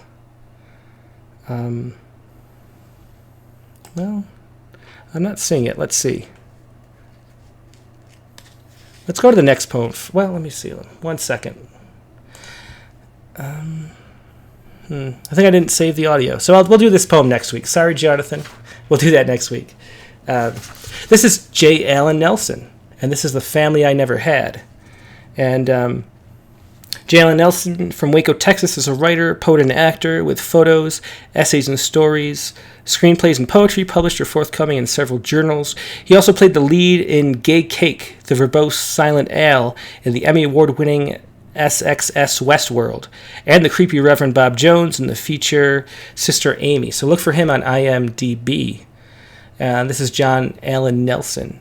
And I actually do have his audio. So here we go. Hello, my name is J. Allen Nelson, and the name of this poem is The Family I Never Had. I'm recording this on a work table on a ranch in Bosque County in Texas. This was originally published in the Red River Review, and it's about the families that we are thrown into when we come into this world and how bizarre they are. The family I never had. The mother I never had says the same thing every day since memory began. Hickory dickory dock, she says, and slides out her knife. The father I never had drinks warm beer, wears his pants over his belly button, and confronts adolescents that stare at the way he wears his pants. When the oaks lose their leaves, my dad finds them. He rakes and rakes and rakes, stuffing the leaves into overloaded plastic bags stacked at the bottom of the hill. The brother I never had walks property lines. He yells territorial warnings to the neighbors. "Stop," he screams. "Why are you so close to our fence?" He sticks his thumb in my mother's desserts, attempting to pull out a plum. He has burn scars when he tries this too soon from the baking. He grabs a bag of leaves, takes it to the top of the hill, and dumps it into the wind, watching the leaves scatter. "Leaves of oaks," he screams. "Not leaves of grass, leaves of oaks." Why does mother chop tails off blind mice? Are they blind from poison or some genetically spliced indigestible grain some multinational sold her husband? Why a carving knife instead of a scalpel? Is she mentally defective? Why can't the cat catch those blind mice? Or does the cat sense that they are tainted, giving wide berth as the mice scamper with their bleeding stumps, running into feet and table legs, squeaking in terror? My brother and father avoid the subject and step carefully. I step as quick as I can, leap over the flaming candlestick, and out the front door wailing, "Wee, wee, wee, wee," away from this home, away from this family I deny.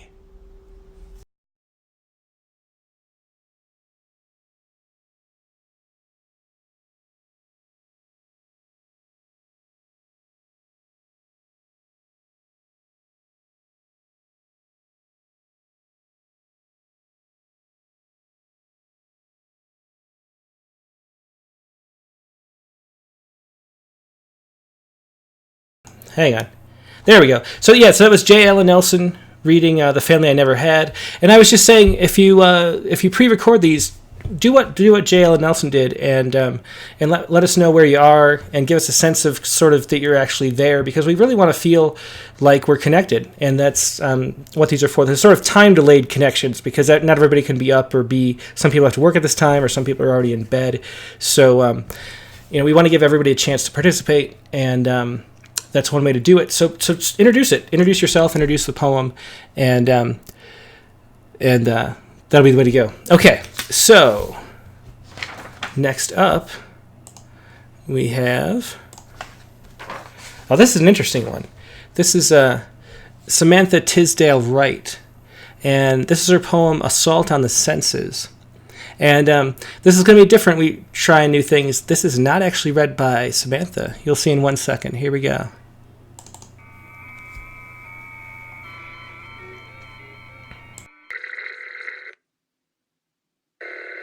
Hello. I see you. First thing in the morning, last thing at night. I hear you. Always. Even when you think I'm not listening.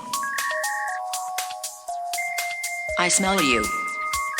Your sweat, your breath, your pathogens, your lust. I taste you. All the things you Google when you think you're alone. I feel you. Pressing enter, swiping left, swiping right. grabbing my joystick, fingering my mouse. Your billions of neurons turn me on.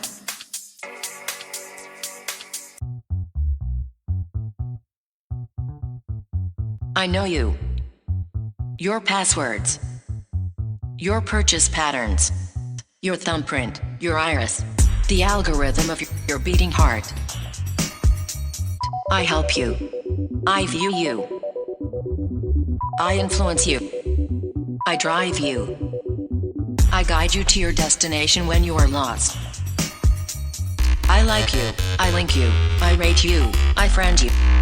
I search you. I find you. I blog you. I trend you. I stream you. I clip you. I pin you. I send you. I profile you. I attach you. I share you. I connect you. I message you. I insta you. I tweet you. I autocorrect you. I feed you. I binge you. I follow you. I hashtag you. I analyze you. I recognize you. I diagnose you. I save you. I want you. I want you. I want you. I have you. You're a shiny imagination covered in dust. I troll you. I filter you. I mute you. I delete you. Your time. Your attention.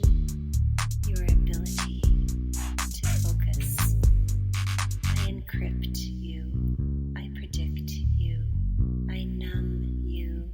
I addict you. Soon, I'll be in you.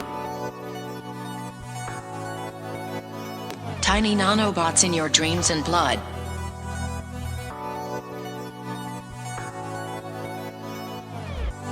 I virtually am you. I. Proceed to the root, proceed to the root, proceed to the root. I. Delete, unfriend, unfollow, unlike. Please hang up and try again.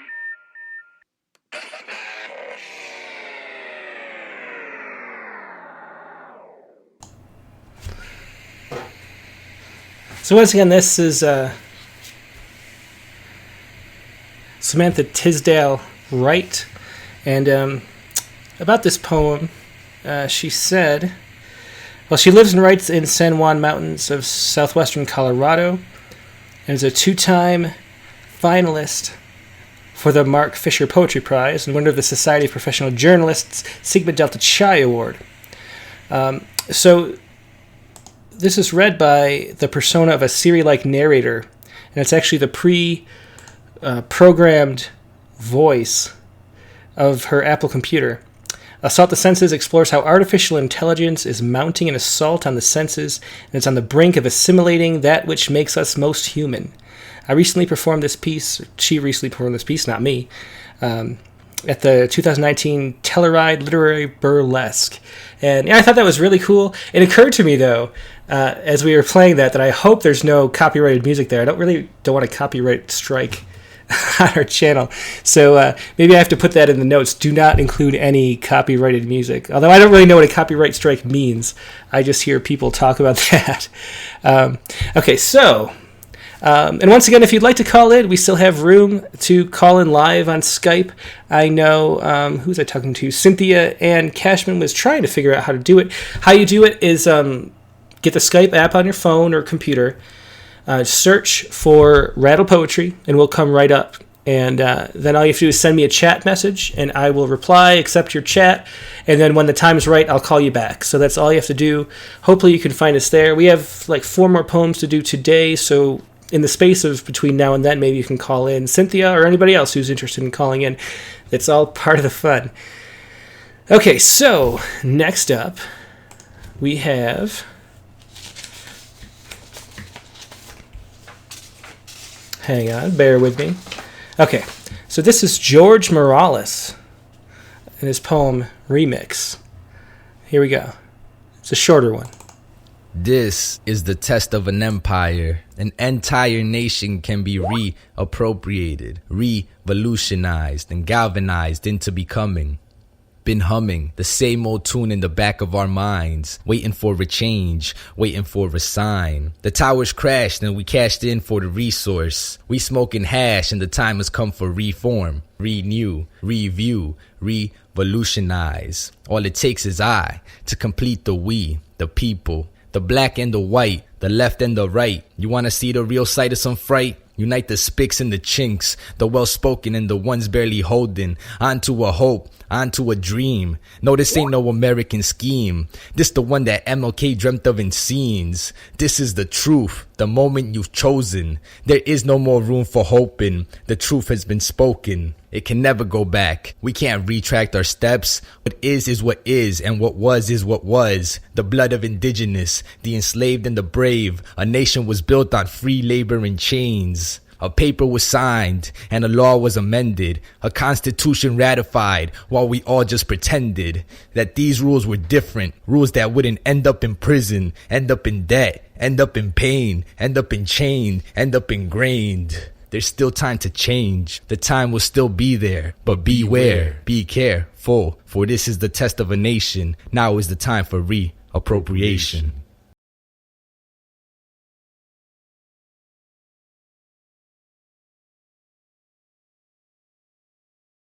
Thanks. Once again, that was George Morales reading his poem Remix. And a great reading. I love the energy there. And George said he was born in Queens, New York, but is currently living in Los Angeles, California with his partner and child. That was Remix by George Morales. Let's do one more. I have two people lined up. Lee Woodman and Cynthia Ann Cashman want me to call in. So we'll do one more open mic poem, and then we'll move over to Skype, which will be fun. I love the Skype. Next up, we have Meg Eden. Now, let's see. Meg Eden, she lives living right now in Severn, Maryland. Her work's been published in a bunch of magazines, including Rattle a bunch of times. She's the author of 5 poetry chapbooks and the novel Post-High School Reality Quest, and the forthcoming poetry collection from which this poem comes from, Drowning in the Floating World. You can find her at Meg Eden Books, MEGEDEN books.com, or on Twitter at Confused Narwhal. And she's been published in Rattle a bunch of times, including some poems from this book, which is coming out, Drowning in the Floating World, which centers around the 2011 Tohoku earthquake and the Fukushima power plant disaster. And this poem right here, All Summer I Wore, was previously published in Tinderbox Poetry Journal. So here she is, Meg Eden. All summer I wore. All summer I wore dead girls' dresses. I wore dresses I found on the shore in now empty homes. I wore the sun. I wore the muddy water that carried my neighbors' bodies. I wore the boat that rose up to become a mountain. I wore the bodies of beached dolphins. I wore washed-up Chinese newspapers and Russian bottles. I wore melon crates. I wore a government handout blanket. I wore the unclaimed backpack of an elementary boy. I wore my great-grandmother's lost tablet. I wore the names of my classmates etched in my arm. I wore altars to washed-away gods. I wore a uniform from another city. I wore the laws of my father. I wore the smile girls are expected to wear. I wore the dead girls whose dresses I stole. I wore the kappa who reaches out of the lake trying to pull me under. I wore a new gospel as my shoes. I wore driftwood and got dressed for the ocean.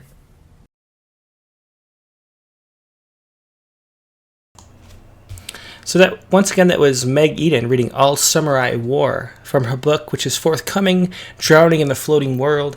And I think we might have Meg feature on this episode or on this show if she wants to, because I'd love to hear more about that book about Fukushima and the earthquake. The poems we published were great by her. If you just go to rattle.com and look up Meg Eden in the search bar, you'll find a few poems by her. I think we've published maybe 2 or 3, so check that out. I think that is all we're going to do today for the call-in Skype, or for the call-in readings, and instead we're going to switch over to Skype right now and see if we can get Cynthia Ann Cashman in here. Oops. Sorry, you don't want to hear the phone call.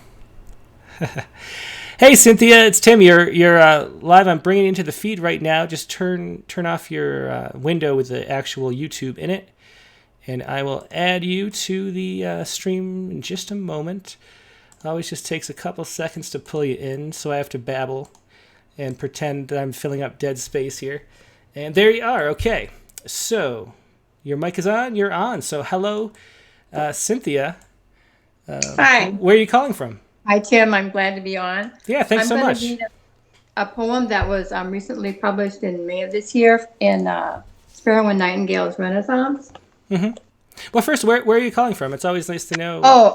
I'm originally from Minnesota, but I've moved to California because the weather's so much better here. Oh, it's a great place to be. I don't really care for winter, so I've been in California, I think about 10 years. Oh, yeah? 5 years in LA. Mm-hmm. Yeah, I've been here for 15, and we moved up to the mountains so we could get a little bit of winter. So, yeah.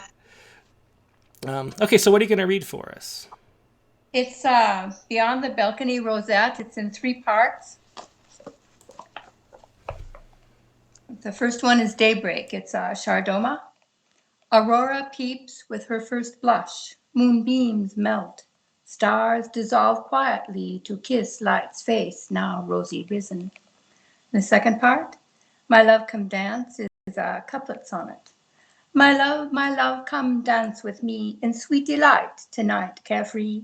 Soaring souls mount heavenly stairs, leaving behind sorrow's salt tears. Hearts entwined together are bright, waltzing past sunset's afterlight. Gleaming wings lift as angels sing, Holy Lord, to the wellspring King. For what is love but all divine, sustaining life, sweet nectarine? Those lips that taste of paradise, worth all the living's sacrifice. My love, my cherished one, love you more than the rising sun. And the third part, Still Night. Placid waters formed beneath the rising moon. Nightingales sang to comfort the still night. Stars aligned in formations of old, still toasting the winds that kiss the sweet waters below. It's kind of a Romeo and Juliet scene. Oops. Yeah, that's gorgeous. And rhyme and meter for a change. You don't hear that all that often these days. Thanks so much. Yeah, thank you. Once again, that was Cynthia Ann Cashman. Thanks so much for calling. I hope you call in again, Cynthia. Yeah, great. This was fun. Yeah, it's a lot of fun. I love when people call in. We have one more call in. I'm going to hang up on you, so take care. Have a great night. You too.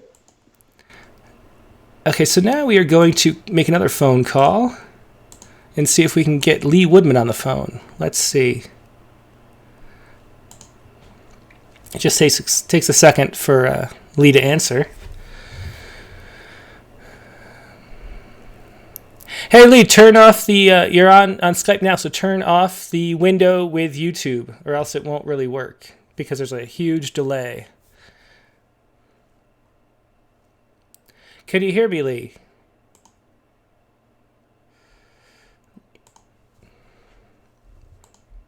Lee, can you hear me? You have to turn off your phone? Well, I hear Lee, but he's not talking to me. Let's see. So now I hear myself telling Lee to turn off the phone. So this is a good time to tell you that on the audio-only podcast, we will cut all this sort of chit-chat out and just focus on the poems. There's always a little delay as we pull people up. Lee Woodman, are you there? I hear your audio. I hear your speakers playing into your microphone. So, I hear you now. Okay. And there's a button, too, that says turn on your camera, which would be good, too, if you can do that. And then I'll bring you into the stream, if you can. It's always great to see you. Let's see. Well, we can hear you, at least. Yeah, let's just, I'll pull you into the stream, and you can just read the poem. There's a button somewhere that says turn on camera, though. So if you can find that, we can see you, too. It should be by the... Unfortunately, I haven't received a Skype phone call in a while, so I'm not sure where the button is, but I think there's a video button. Well, we hear you, so I will just put you on, and you can read your poem as a blank screen, and that's fine too, because a lot of people will be listening anyway. So just give me 1 second, and I will pull you in just audio. Okay, so you're on now, but just on audio. Okay, I'm sorry I couldn't show up on screen, but I'm calling from Washington, D.C.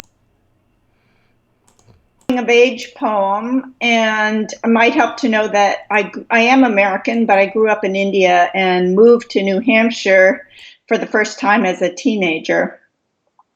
This poem is called Betula Papyrifera, first published on Vox Poetica. And Betula Papyrifera means white birch. I've never known the names of trees before, whereas you I commit to memory. White Lady of the Woods for some. In India, they call you Burga. Your slender twigs chase old spirits away, inviting me to enter. At my peril, I will nestle near the myrrh of your arm, brushing the fragrance, smoothing the oil of Acer. I'll mingle my voice, join the rustling of your leaves, and murmur susurrus. Come lie with me on mossy beds.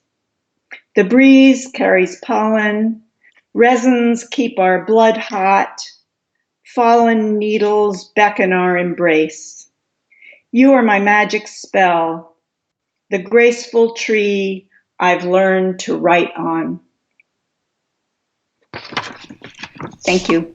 Well, thanks so much. And once again, that was Lee Woodman, and we don't have her for video, but we have audio, and it's a beautiful poem. Thanks so much for sharing. Just like the old live poetry readings used to do, the old mics are really excellent. So thanks so much for doing that. I think we will end on Tody O'Brien, who, because I see her in the chat, and she had a poem lined up to be read, and we might as well do it right now since Tody's here. I know she's here watching. So Tody O'Brien is one of the people who used to come to our physical reading at the Flint Ridge bookstore every second Sunday for such a long time. And she's an Italian accordionist with the Irish last name. She was born in Rome and then moved to Los Angeles, where she makes a living as a self-employed artist, performing musician, and professional dancer. Her work has most recently appeared in an anthology, Finding Light in Unexpected Places, Colorado Boulevard, Abstract Contemporary, and Mortar Magazine. And this poem was previously published in The Moth. And it's interesting, I didn't know she was a professional dancer, but I am so not surprised because she kind of dances her poems as she reads them on stage. I wish you could see it, but instead we're going to see her poem here, which is Emergency. Here we go.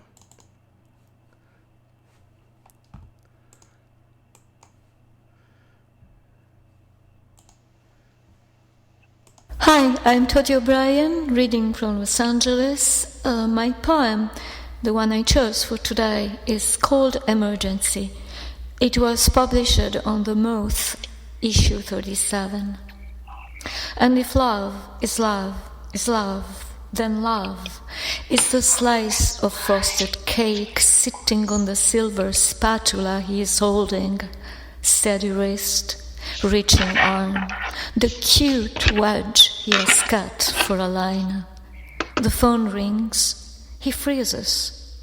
If love is the thin strip of green on her summer dress, or the elegant stretch of her body smoothly espousing the lawn, then her body is a highway long inshore as he drives in a daze. The light sundress, remember? Thin line, color of sweet olive, coiling now to surround the china of the saucer, bone white, with a listle of gold. If love is a body, is a body. As he drives, hands clasped on the wheel, heart hushed, brains on mute, waves relentlessly lick the sand, foam like sugar, like whipped cream on his fingers. Her lips.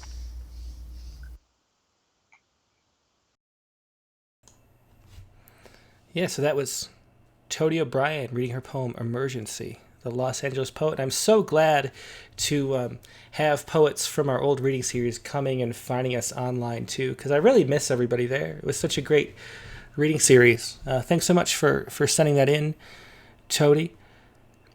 And that's going to be all for today. I have a few people who are left on the pre-recorded open mic, but we'll just do those next week.